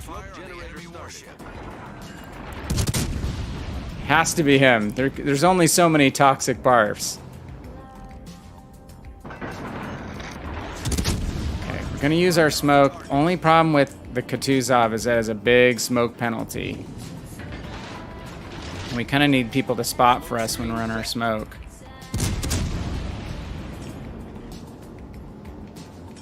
Smoke penalty just being people can see you when you're firing your guns in smoke from a further distance in a ship with larger caliber guns. Ugh. Little to no help with spotting over here. Oh my god, there's Yakatsuki though. I need destroyer damage! Oh, got him right before we got him. I'm gonna have to back up in case the DD launch torpedoes at the smoke. Gonna be in a little bit of a risky situation here. We're a little closer than we would want to be. Oh, that turret just got wasted. Okay, that actually helps. Only 30 seconds left on my smoke. Damn, just... Oh, toxic. Good job with this Charles Martel, long-range torpedoes. We got a motor out of here. It's not the most nimble acceleration, deceleration ship out there. We're still hidden, so let's hang here for... That's why I like these islands on this map. Get a little bit of cover. But as soon as Toxic comes out, I'm gonna get spotted.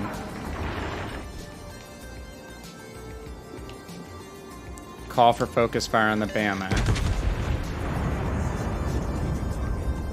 We do need someone to spot. Oh, here comes Spark. Let's load. Armor piercing. Look off our right shoulder, and we're gonna kite away from the Bama.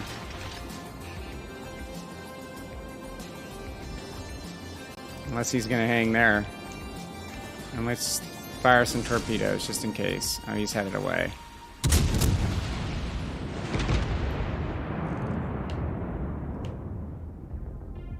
Just missed it. We're gonna get more consistent damage with HE fire from here. Yeah. AP is not the hallmark of this boat.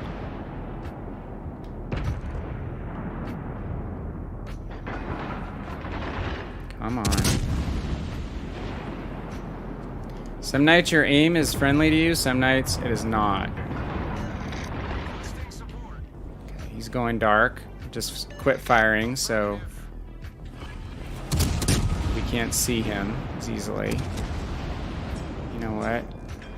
I don't want to waste my other smoke. We'll save it. Hopefully I can kite this Bama.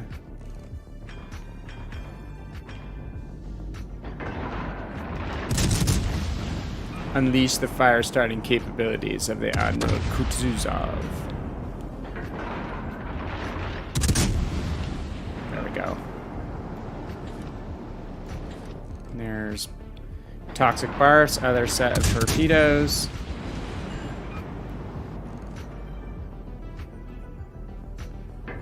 Bama is showing us side. Oh, dang. We'll see. He might preferentially target me. Damn, he turned inside that twice. Yeah, he's aiming at us. No, he's not. Okay.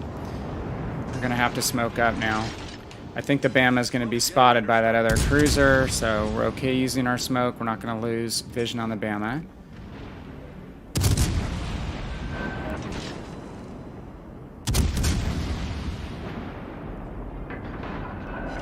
I have to go take ass off my blacklist. Sorry, Moist. I'll allow your message in a second. This is where this ship is just hell on battleships, right? In this range here.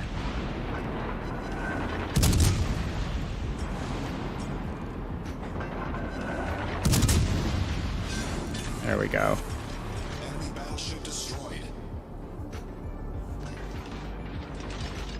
Okay, we can push forward now. This is a close game.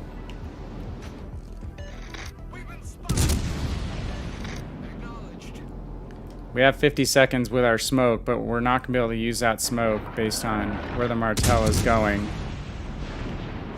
There is a fire. 15 kilometers. So we'll just bow into the Martel. Try to aid our other cruiser here. All forces provide cover for that target. Yep, we're doing it. We are Requesting fire on the designated target. gonna make him dance.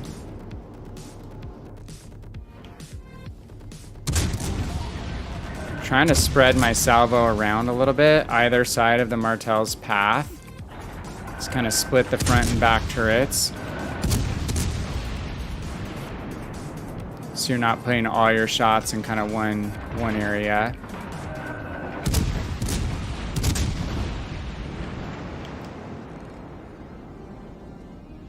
And he's going dark again. Probably a good call.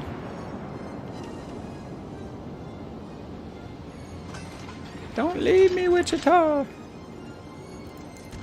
Uh-oh. Uh-oh. Shoot. Turn. Turn. Oh no, sluggish turn. Okay, Nelson's guns aren't immediately on us. Hopefully I don't hit the island here. If I hit the island, I'm completely hosed. Oh, the Kutuzov has the worst turning circle.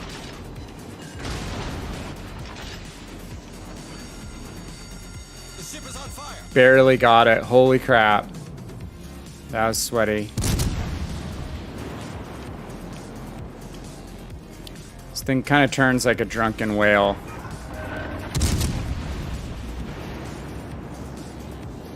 Save my damage control because we know what the Nelson's going to do. It's going to be HE all day.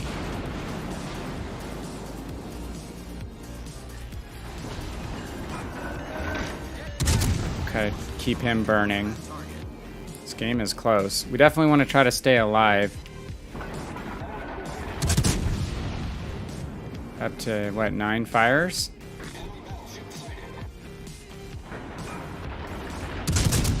Call for focus fire on the Nelson. Okay, he used his damage control. Oh, crap. Who was that? Okay, that's why we saved. I'm going to go ahead and use damage control this time.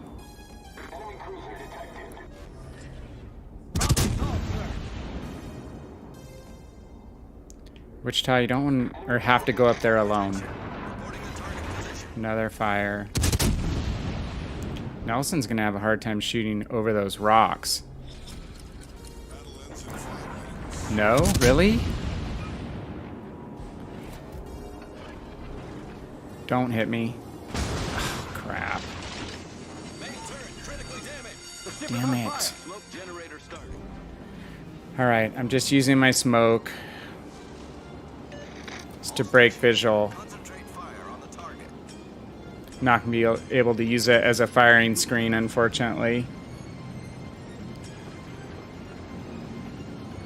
Shoot. And there's Moist Dumplings. Oh my god, where'd he come from? You're probably the one that hit me.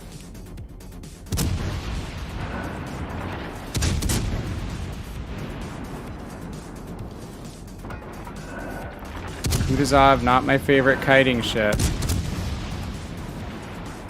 Ugh. Get back behind my smoke screen, but I've got no one to spot for me. Yeah, we'll see him as soon as he fires.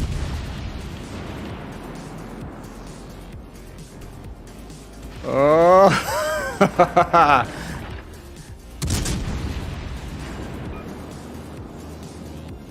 What's your reload, Moist? How many seconds? I have not played my Georgia enough to have mine memorized even.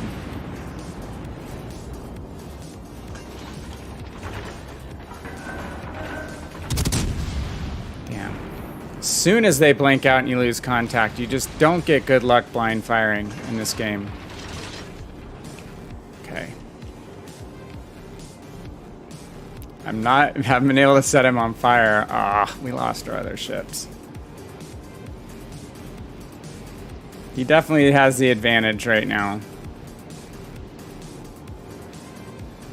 What happened to my friends?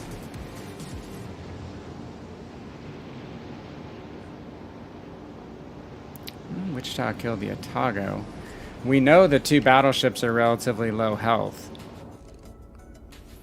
Look behind you, Moist. I got behind you. I'm to that island on your right. Right over there.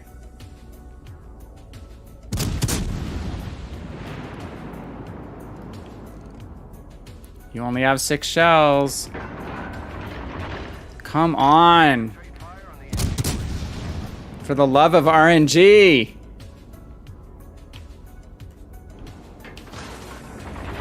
There's one. Ooh!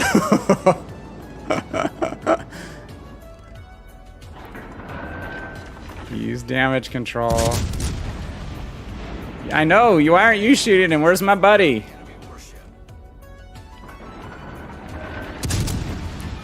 Damn, Moist, I'm not setting you on fire very much. Definitely had a better time of it with the Bama. What the heck? There we go. That fire could stick a little bit.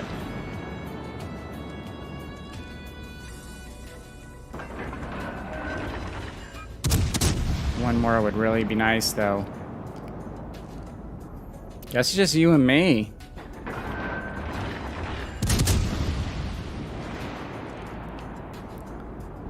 This could... Ugh. Okay, gotcha. 1 Citadel, I knew you had me. Oh my, he killed the... Oh, I guess we're down to the Nelson. Moist. Why are you doing this? Because it's my only defense, dude. I could, if I shot AP at you, it would just all shatter. This is not the best kiting ship, I have to say. Hey, Mikey, no problem, man. Thank you for stopping by. Have a great one. I may be back on this weekend, possibly, but if I don't catch up with you again, have a good shift on the remainder of your work. And a great weekend. If I don't catch up with you live again, just on break.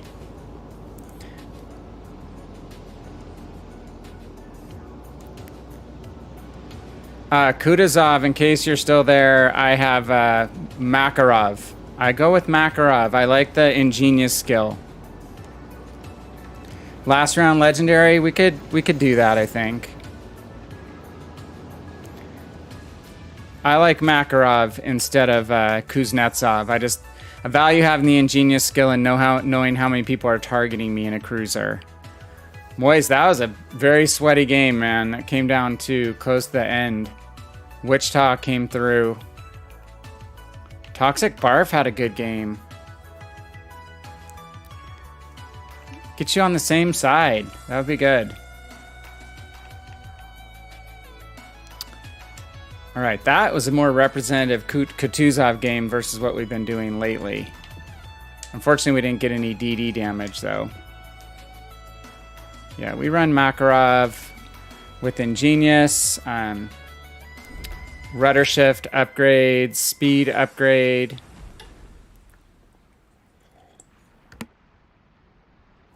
Mostly defensive versus firepower upgrades. Though the Ingenious skill does buff your turret traverse. I've been playing a lot of getting shot at, running around. I don't think I want to do Kaba this time.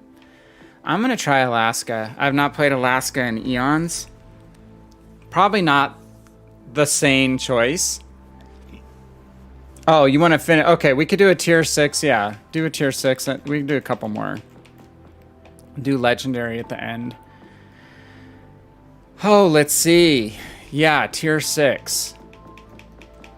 Oh, I actually ground all the way to Vladivostok. I just don't have the credits to buy it. So that's why I've been playing some more premiums, try to grind credits. But I think we're still working on Lyon. Making a ton of progress on getting to tier 7 in all these lines. Let's run Lyon. Tier 6 Lyon.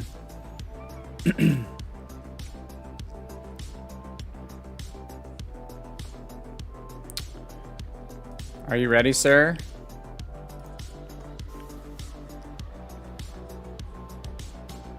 Okay, it's ready. I'm gonna do counting in. Ready, 3, 2, 1, and go. That was Toxic Barf, who subs to my YouTube channel. He just sent me a message. Funny username, and it has a really nice, like, little happy face for his avatar. Good guy. That's the first time I remember playing against him.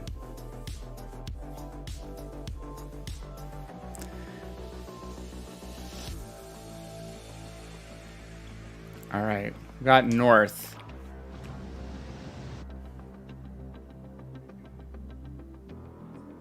We're not in the same game. Like, I didn't see you on the other team. I'm like, oh, maybe we're actually on the same team. Well, we're actually top tier. I'll take it.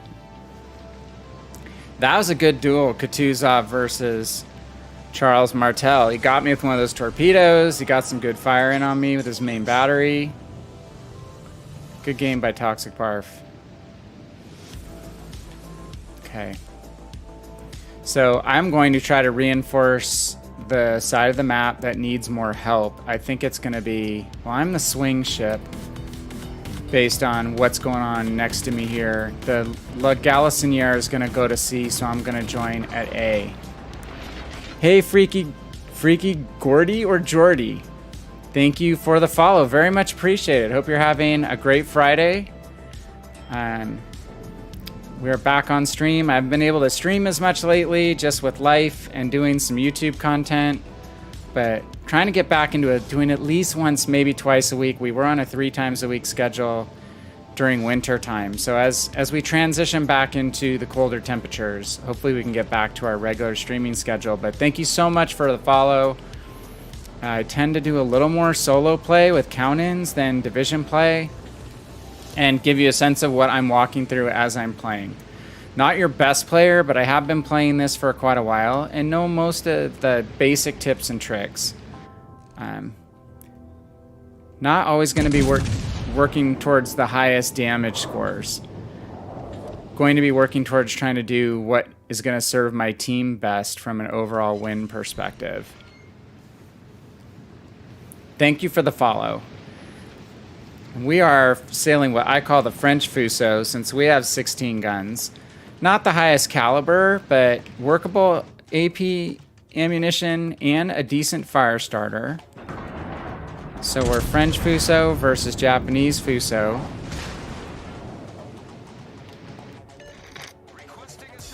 He's basically stopping and showing us a lot of broadside, which you don't want to do in a Fuso. It's just not great side armor. I can penetrate the side armor on a Fuso from this distance, from 13 kilometers with Leon. Citadel him a little closer up. I tend to play my battleships a little more hyper than the average battleship player because I'm a cruiser player by heart. So usually we'll pick a cruiser if I'm playing more for fun, though I've been getting back into playing more battleships lately on Legends. Played a ton of battleships on PC, and there's Fatal. How's it going, man? Fatal was someone who's migrated from Legends to PC. Probably playing more PC than me of late. I've not played a submarine. I've not played a Dutch cruiser. Guys, these new Dutch cruiser lines, you can call airstrikes in. So all these bombs drop in an area around an enemy ship. Obviously, they have the... not obviously, but if you follow it at all, they have a class of battleship that has its own airstrike squadron capability. So it's kind of like a combo between a battleship and a carrier. Which is interesting.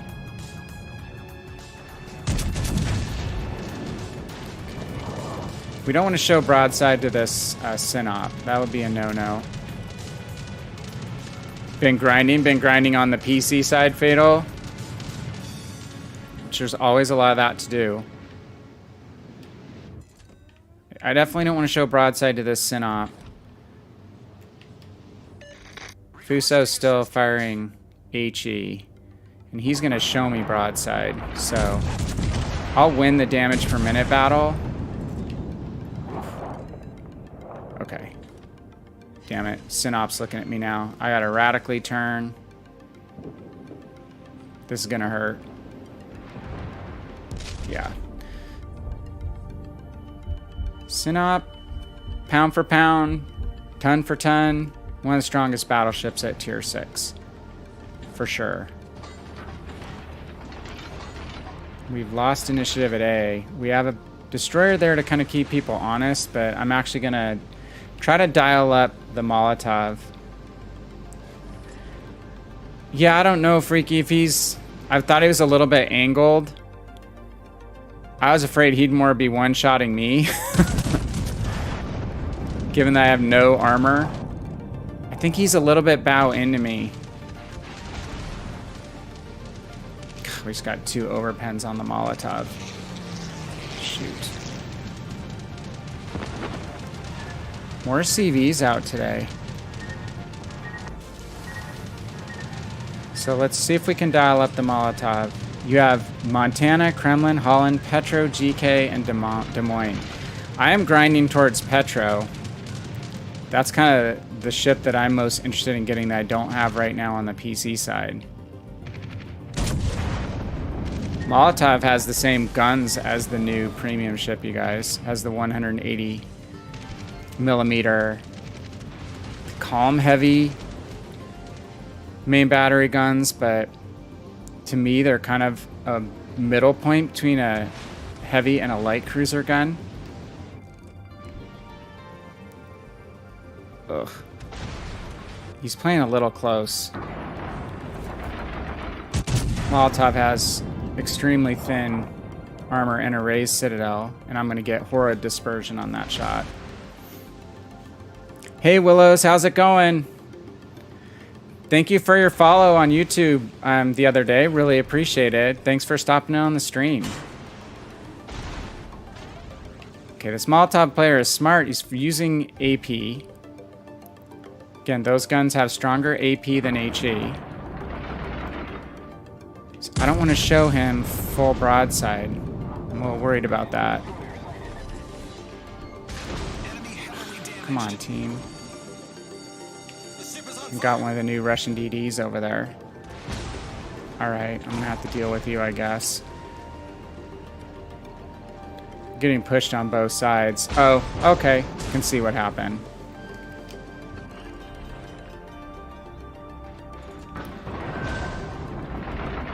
Our team chose to go back behind where you're really not supposed to go in a battleship.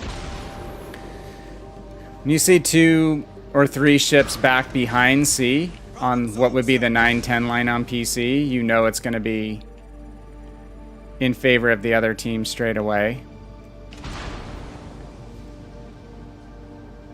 Okay, we're just switching to high explosive. Going to try not to give too much broadside to the battleship at A and to the Molotov and deal with the destroyer here.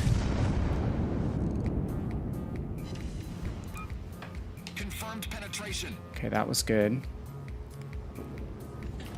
We can keep HE loaded and still do damage to the Molotov because his hull is so thin.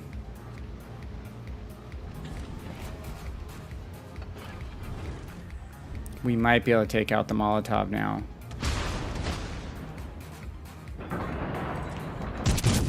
Aim up a little bit higher. Okay, yeah, he has very thin armor. The DD's probably trying to torp the area we're steering towards. Did he? Yeah, he didn't kill the Synop. I don't know where the Synop is.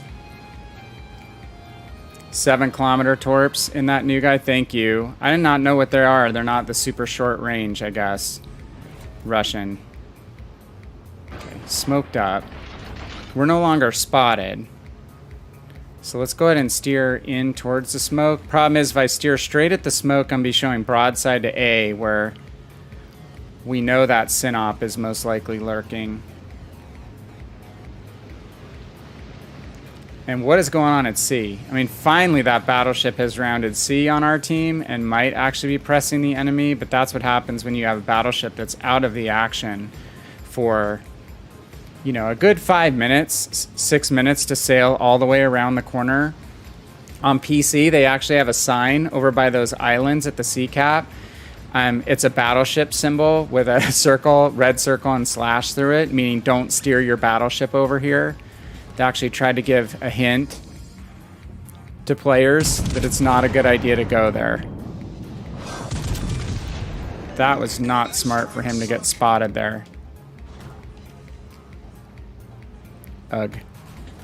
Yeah, and that's who we don't want to show broadside to. Let's go back to HE. Not a big HE shooter, but at this distance, we're going to have a hard time penning that Synop, especially when he's bow in, because he has an icebreaker bow. So the Russian cruisers and battleships actually have bows that are stronger because they would have to go through ice flows. And the Synop has one of the best bows in the game, tier for tier. So let's start by trying to light the Fuso, who's been getting away with a lot of stuff because we haven't been able to focus on him. He'll most likely, let's see how, okay. So he's probably a newish player because he was showing a lot of broadside earlier. Now he immediately put out that fire. Now if we get him on fire a second time, fire's going to burn for a long period of time. We also have a cruiser that can HE spam him. So now a fire will burn much longer. We can get a double fire. Nope, no fire. That would be fantastic. Every BB still goes there. Fatal. Yeah, even on PC, they still go on that. It would be We don't have the numbers on the mini-map, but it's 1 through 10 from left to right across the top of the mini-map. And then it's A through J down the left-hand side. So you can kind of type map coordinates into chat by, you know, A1, A2. Oh, there's the double fire. Now let's hope that he's still recharging his DCP pretty significantly. We do not have the greatest AA in this boat. Better than Normandy. Normandy's like the worst. Okay, fire's still burning. But yeah, they have the sign there on PC and people still go there anyway. Oh, we lost our cruiser. And we're showing a little bit of broadside to get the back guns in play. We've got 2 fires burning. If we set a third, actually that could be bad if he has fight fire with fire, which actually stops the damage accumulation. While 3 fires are burning, while DCP's recharging, damage control party. But most players are still playing with will to rebuild and not fight fire with fire. So he's showing enough side now where we're switching back to armor piercing. I'm just going to aim a little bit above the armor belt because he's angled slightly. I'm going to aim just to the upper belt and onto the superstructure and hopefully get more penetrations up there. What's the coolest map on PC? I mean, there's a few we don't have. There's one big one called Okinawa, which I kind of like. There's open water sections, and there's one enclosed cap. Relatively enclosed that we don't have. There's ocean, which is just blank ocean, completely blank ocean. Which is totally different from what we've got. I think we're going to lose on points, you guys. But I don't know why they haven't been porting over any new maps of late. Come on.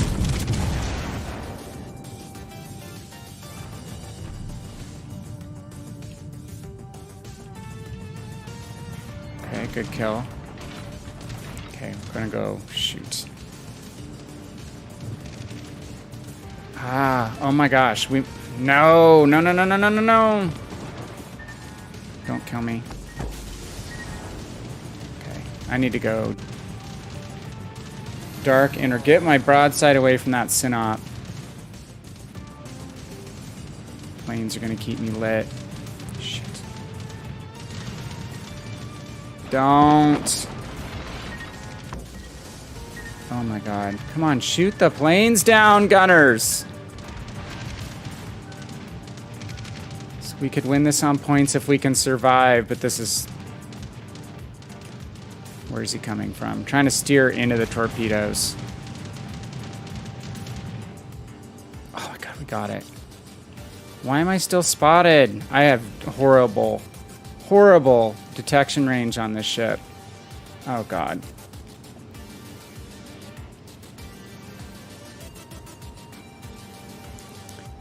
Gotta juke the synop, you guys. No.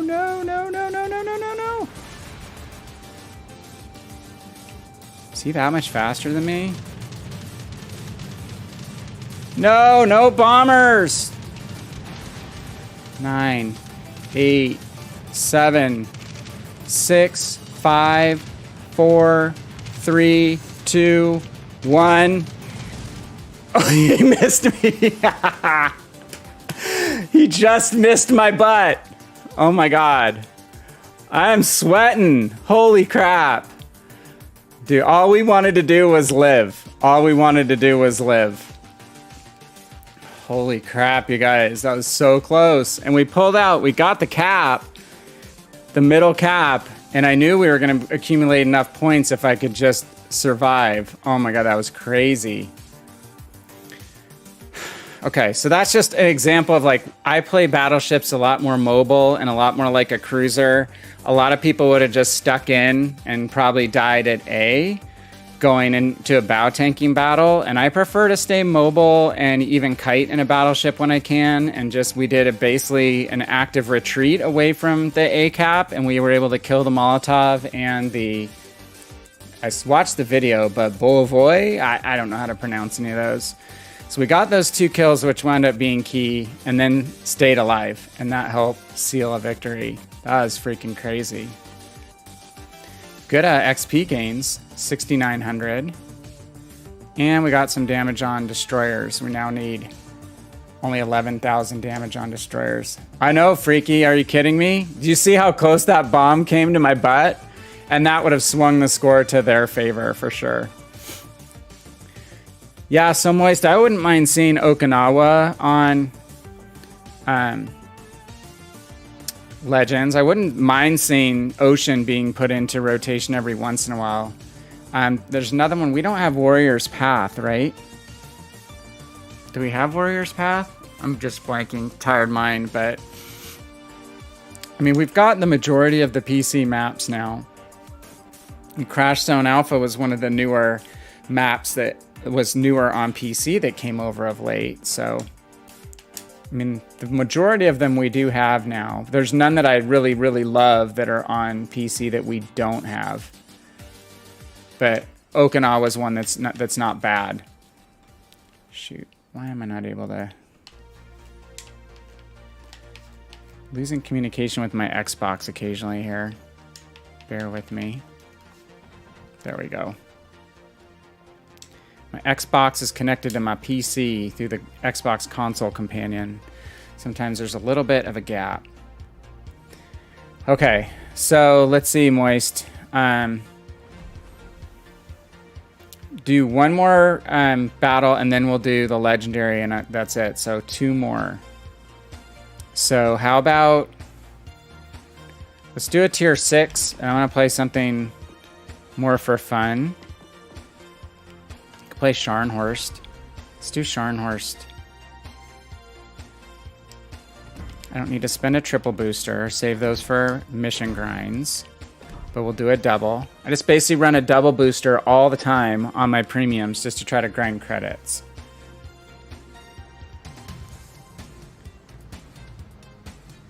Hey, no problem, Freaky. Oh, it's late night there. Okay. Thanks so much for stopping by. Very much appreciated. And thank you for the follow. Hope you have a great weekend. Fatal, you can't get Stalingrad for a few more days. Are you ready to load in, Moist, or anybody else at tier 6? Right now, only the CCs have it. And I agree with Moist. The feature I'd want the most, more than maps at this point, is a crossplay division feature, for sure. Okay. We'll load in here. We'll go ready. 3, 2, 1, and go. And I have a good feeling that Moist and I are going to get on the same team for once. If I can get my Xbox to respond. A little late on the connection there.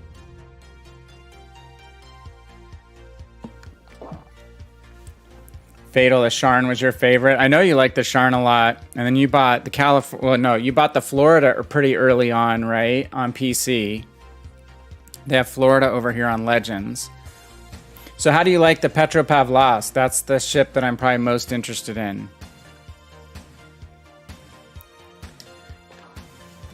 I had ground all the way to tier 10 in the Russian cruisers before the line split. So... Totally blanking on the ship that's not available anymore. That's the tier 10 tech tree ship of old. That I have. And I'm regrinding to the top of that line. So I'm at Talon. Talon, which is actually pretty damn similar to Piotr Bagration too.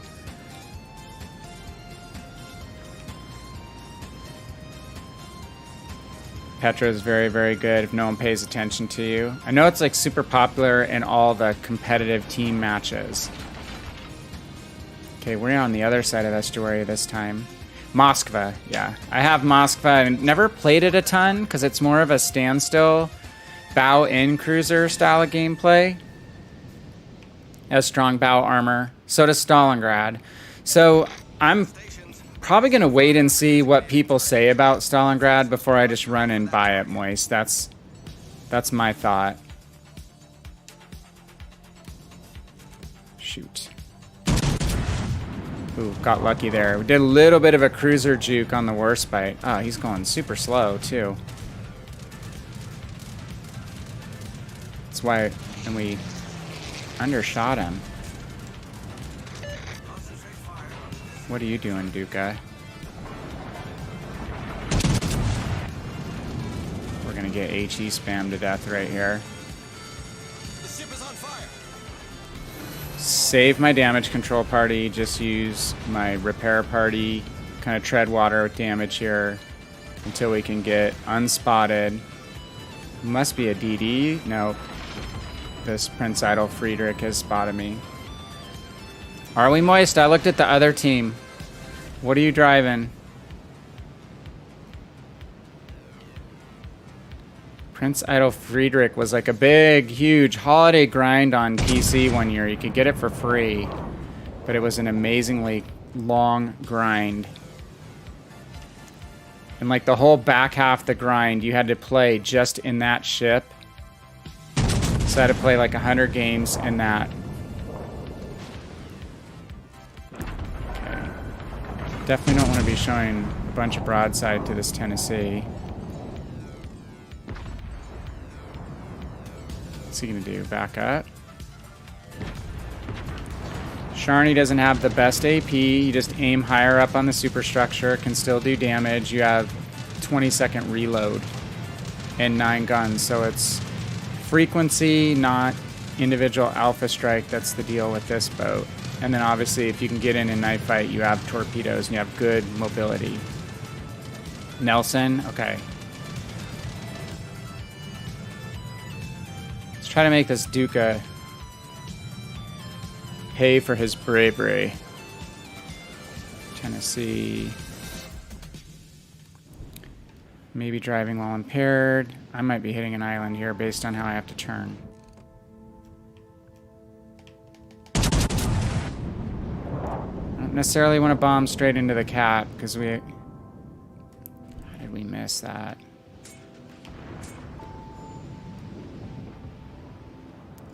I'm gonna hook around this island if I can.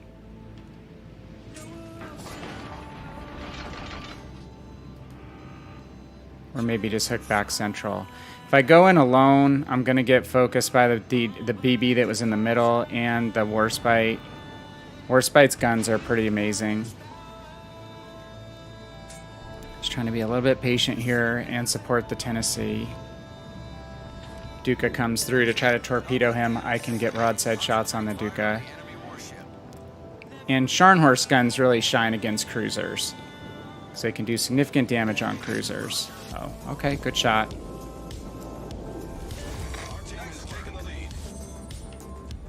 What? Prince Idol Friedrich is full YOLO, Moist. I'm coming to help.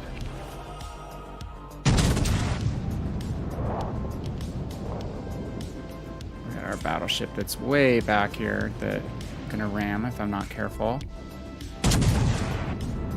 Yeah, Prince Idol Friedrich is like really a battle cruiser. Its guns are more tragic than Scharnhorst's.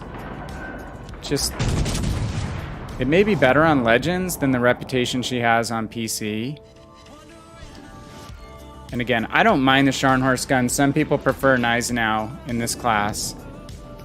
Gneisenau's guns are definitely more hard hitting, but to me they're less accurate. Kind of all or nothing. Just missed the torps from probably the Italian cruiser. They're super slow. They took forever to get here. Just open one of the bundles on PC and you got the Missouri. Are you kidding?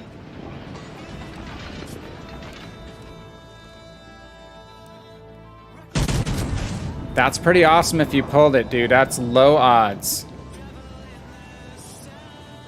Which was a big part of the whole furor about the Missouri re-release to begin with. That's a good pull if you got it, because a lot of people are basically having to complete that little mission set and buy it. Okay, I can go with the Warships broadside with AP. Again, it's going to be quantity over quality of rounds, and then let's bow into the Warspite. Spent 1,500 gold. Wow, dude, that's pretty amazing. That's going to be rare. I don't know what the drop frequency is, but it's low. The only thing about, I have a Missouri from the original grind, from the 750,000 free XP grind. Back when I very first started playing, it was my first free XP ship that I bought. So the only bummer is it's going to be a lot more common now because they're not calling it out as a separate version. I think you get a permanent mission if you're an original owner to boost the credits and XP kind of back to what it originally was. Let's see how much damage we can do. Broadside. Okay. Lower pens. I just don't want to go broadside to the Warspite. He's gonna have a huge advantage on me gun-wise. Warspite's got great guns, that's just not really how you want to play it, so static. And he's going backwards, so we have the initiative and getting into torpedo range and using our torpedoes. But I don't think he's going to live that long. Let's get our back guns on him. Don't kill him! I'm going to take some damage. Well, Moist, we're on the same team and we're cleaning up this match. Dude, Fatal, that's awesome, man. Good job. It is a very loot boxy world on PC right now. You think it's bad on Legends, man. It is a full-on loot box world on PC.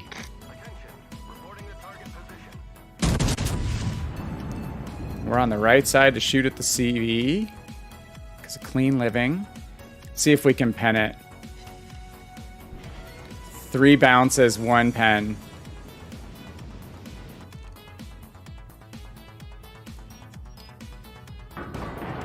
Is he sitting still? Looks like he's sitting still.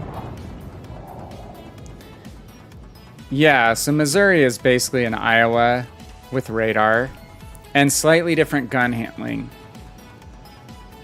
I can't remember exactly what the soft stat differences are, but I was talking about North Carolina being one of my favorite PC ships earlier because I just got that on, finally ground out here just yesterday or the day before on Legends. And when you jump from North Carolina to Iowa on PC, because that's the way the line is built, the tech tree line on PC, it's a huge wake-up call because North Carolina is pretty damn maneuverable and you're able to evade a lot of fire, and then you get into Iowa and it's still fast but it gets you in trouble because you got that big long lanky hull and it doesn't have a good turning circle in my opinion. So yeah, I got slaughtered in Iowa when I got to Iowa, which is why North Carolina is still probably one of my faves because it's always an easier ship for me to play in my mind than Iowa. And I'm not bad on Missouri. I'm going to play it. I've got it much later than I originally got Iowa, so I was like a better player by the time I got Missouri, but still.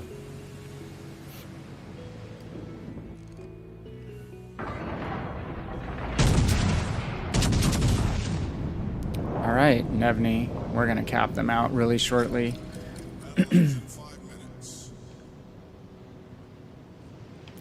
Bad on PC right now with regard to the community being upset. There was another apology released by WG 20 days after the original brouhaha, I believe. It was a little better, but people at this point are just not really buying the ship's dev team's lines anymore, pretty much. All right, look at Moist. Moist with a fireproof. Got the mega print a new ship heal.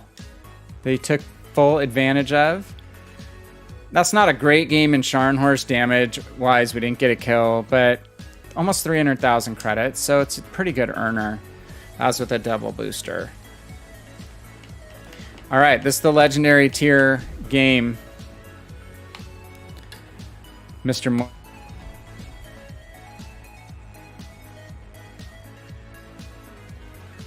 This is it. It's my last one. So I have to either make or eat dinner.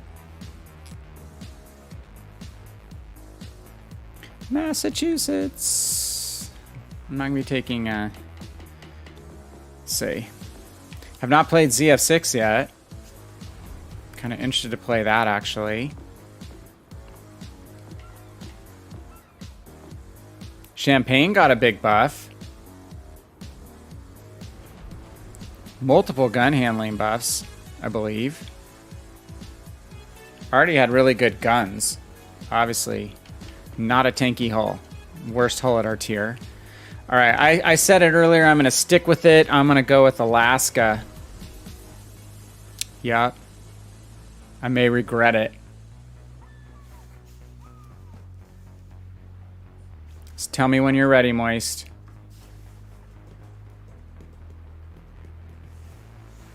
I've had pretty good luck with our teams tonight. Cannot complain whatsoever.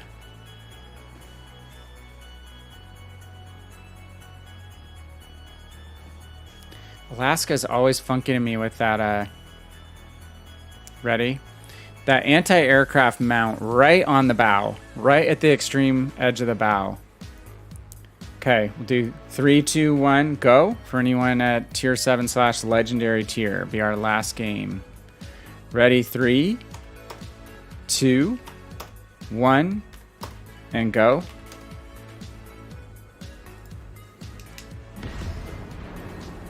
So that was one interesting thing visiting the North Carolina last Friday, was that almost every, major type of anti-aircraft gun that the U.S. had in service is on that ship.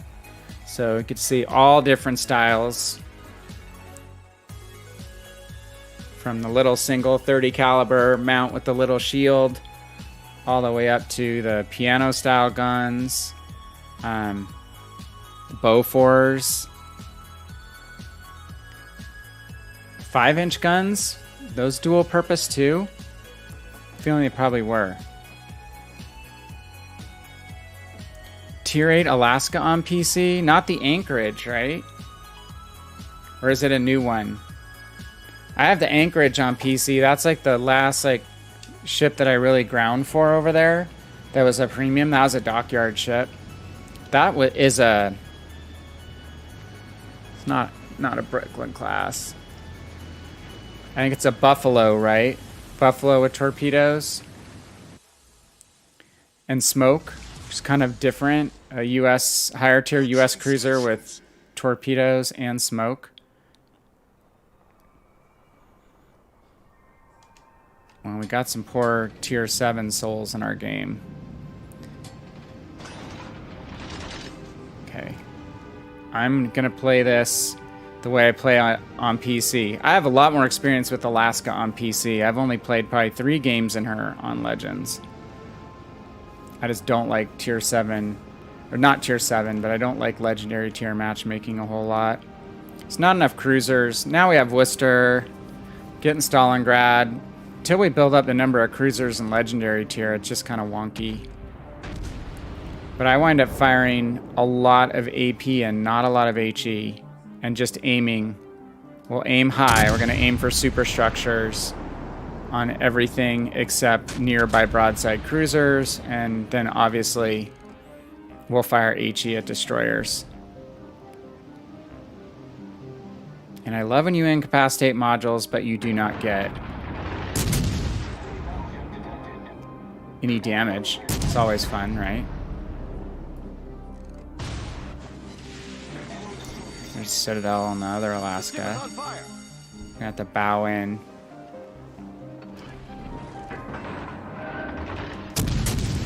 just gonna aim higher. Hopefully hit the superstructure. There's the Fletcher.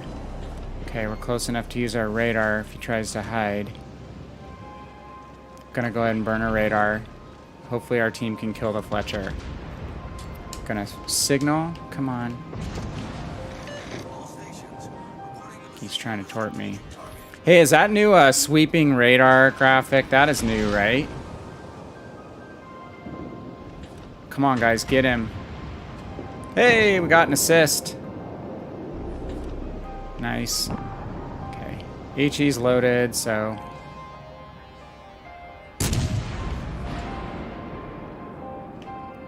Alaska just feels... It's such a wonky ship to turn. Oh, no. Oh, that's a Worcester. Okay. Like... Oh, God. There's a Yami ready to team me up. We definitely want to get away from him. He's going to fire spam the hell out of us. Whoops. I didn't want to call the Baltimore. I wanted to call the Alaska. Just going to call for focus fire on the Alaska. He's nearly dead. So, but we're going to go broadside. Ooh, Shah! Thought I had some...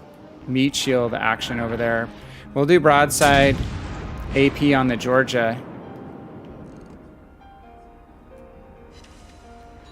Come on. Come on, guns. Keep an eye on the Georgia's guns. Make sure he's not turned in on us. I don't know if I can penetrate his armor belt or not, so I'm not going to try. Attention. Reporting the target position. There's a 7,000 damage salvo. He seems to be focused on the other battleship, so that'll work for us. He's out. We've lost 2 destroyers already. 2 of 3. Matched up against a German CC.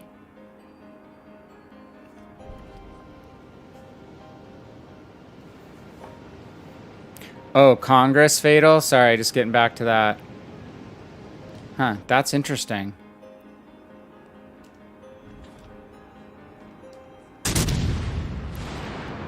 Let's see if we can go superstructure on the Baltimore. Concentrate fire on the enemy warship. Bounce. Get back. I need help. Let's look at the mini-map. The Alaska's pretty much bowing to us. Baltimore, you want to do that?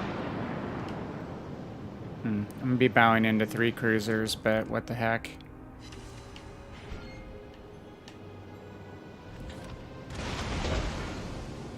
Keep them distracted and off the DD, hopefully. DD's gonna make some kind of suicide run here.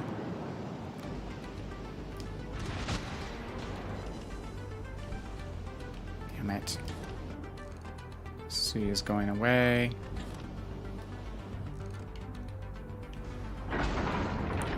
Okay, be patient.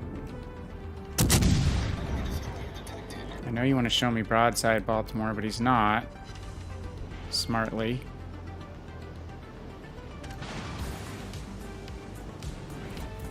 So many ships. So many ships! I have the bow tank here. The enemy team is taken. Get any over? Nope. Shoot. Alright. Let's make a turn, see if we can...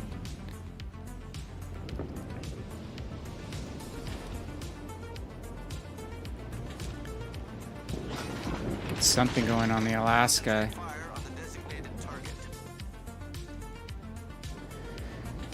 It's hard when your DDs fold early.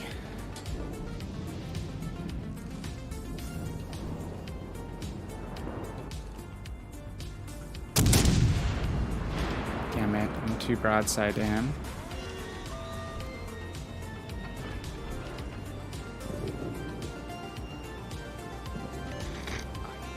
I'm gonna kite away from the Balti. He's not gonna push immediately, it looks like. Okay, let's rotate guns. Not the fastest turrets. What the hell? Baltimore's dead. Ah, I wasted my radar.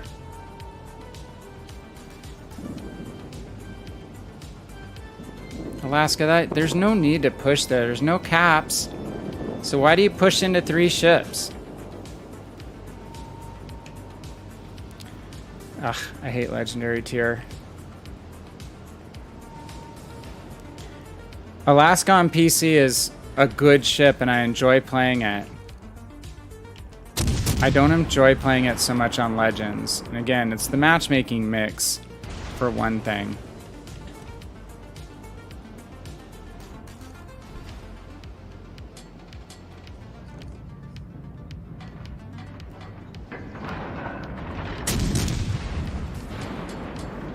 And I just don't have enough experience playing it. Shoot. The ship is on fire. Should have just damage controlled, not... Sorry, should have just repair partied, not damage controlled.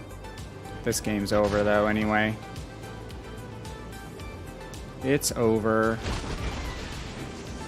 The ship is on fire. There's no need to rush. Our DD's obviously rushed a ton.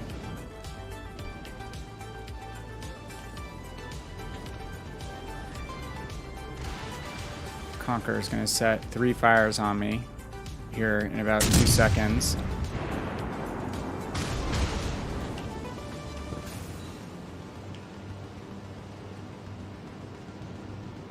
Have to bow into him.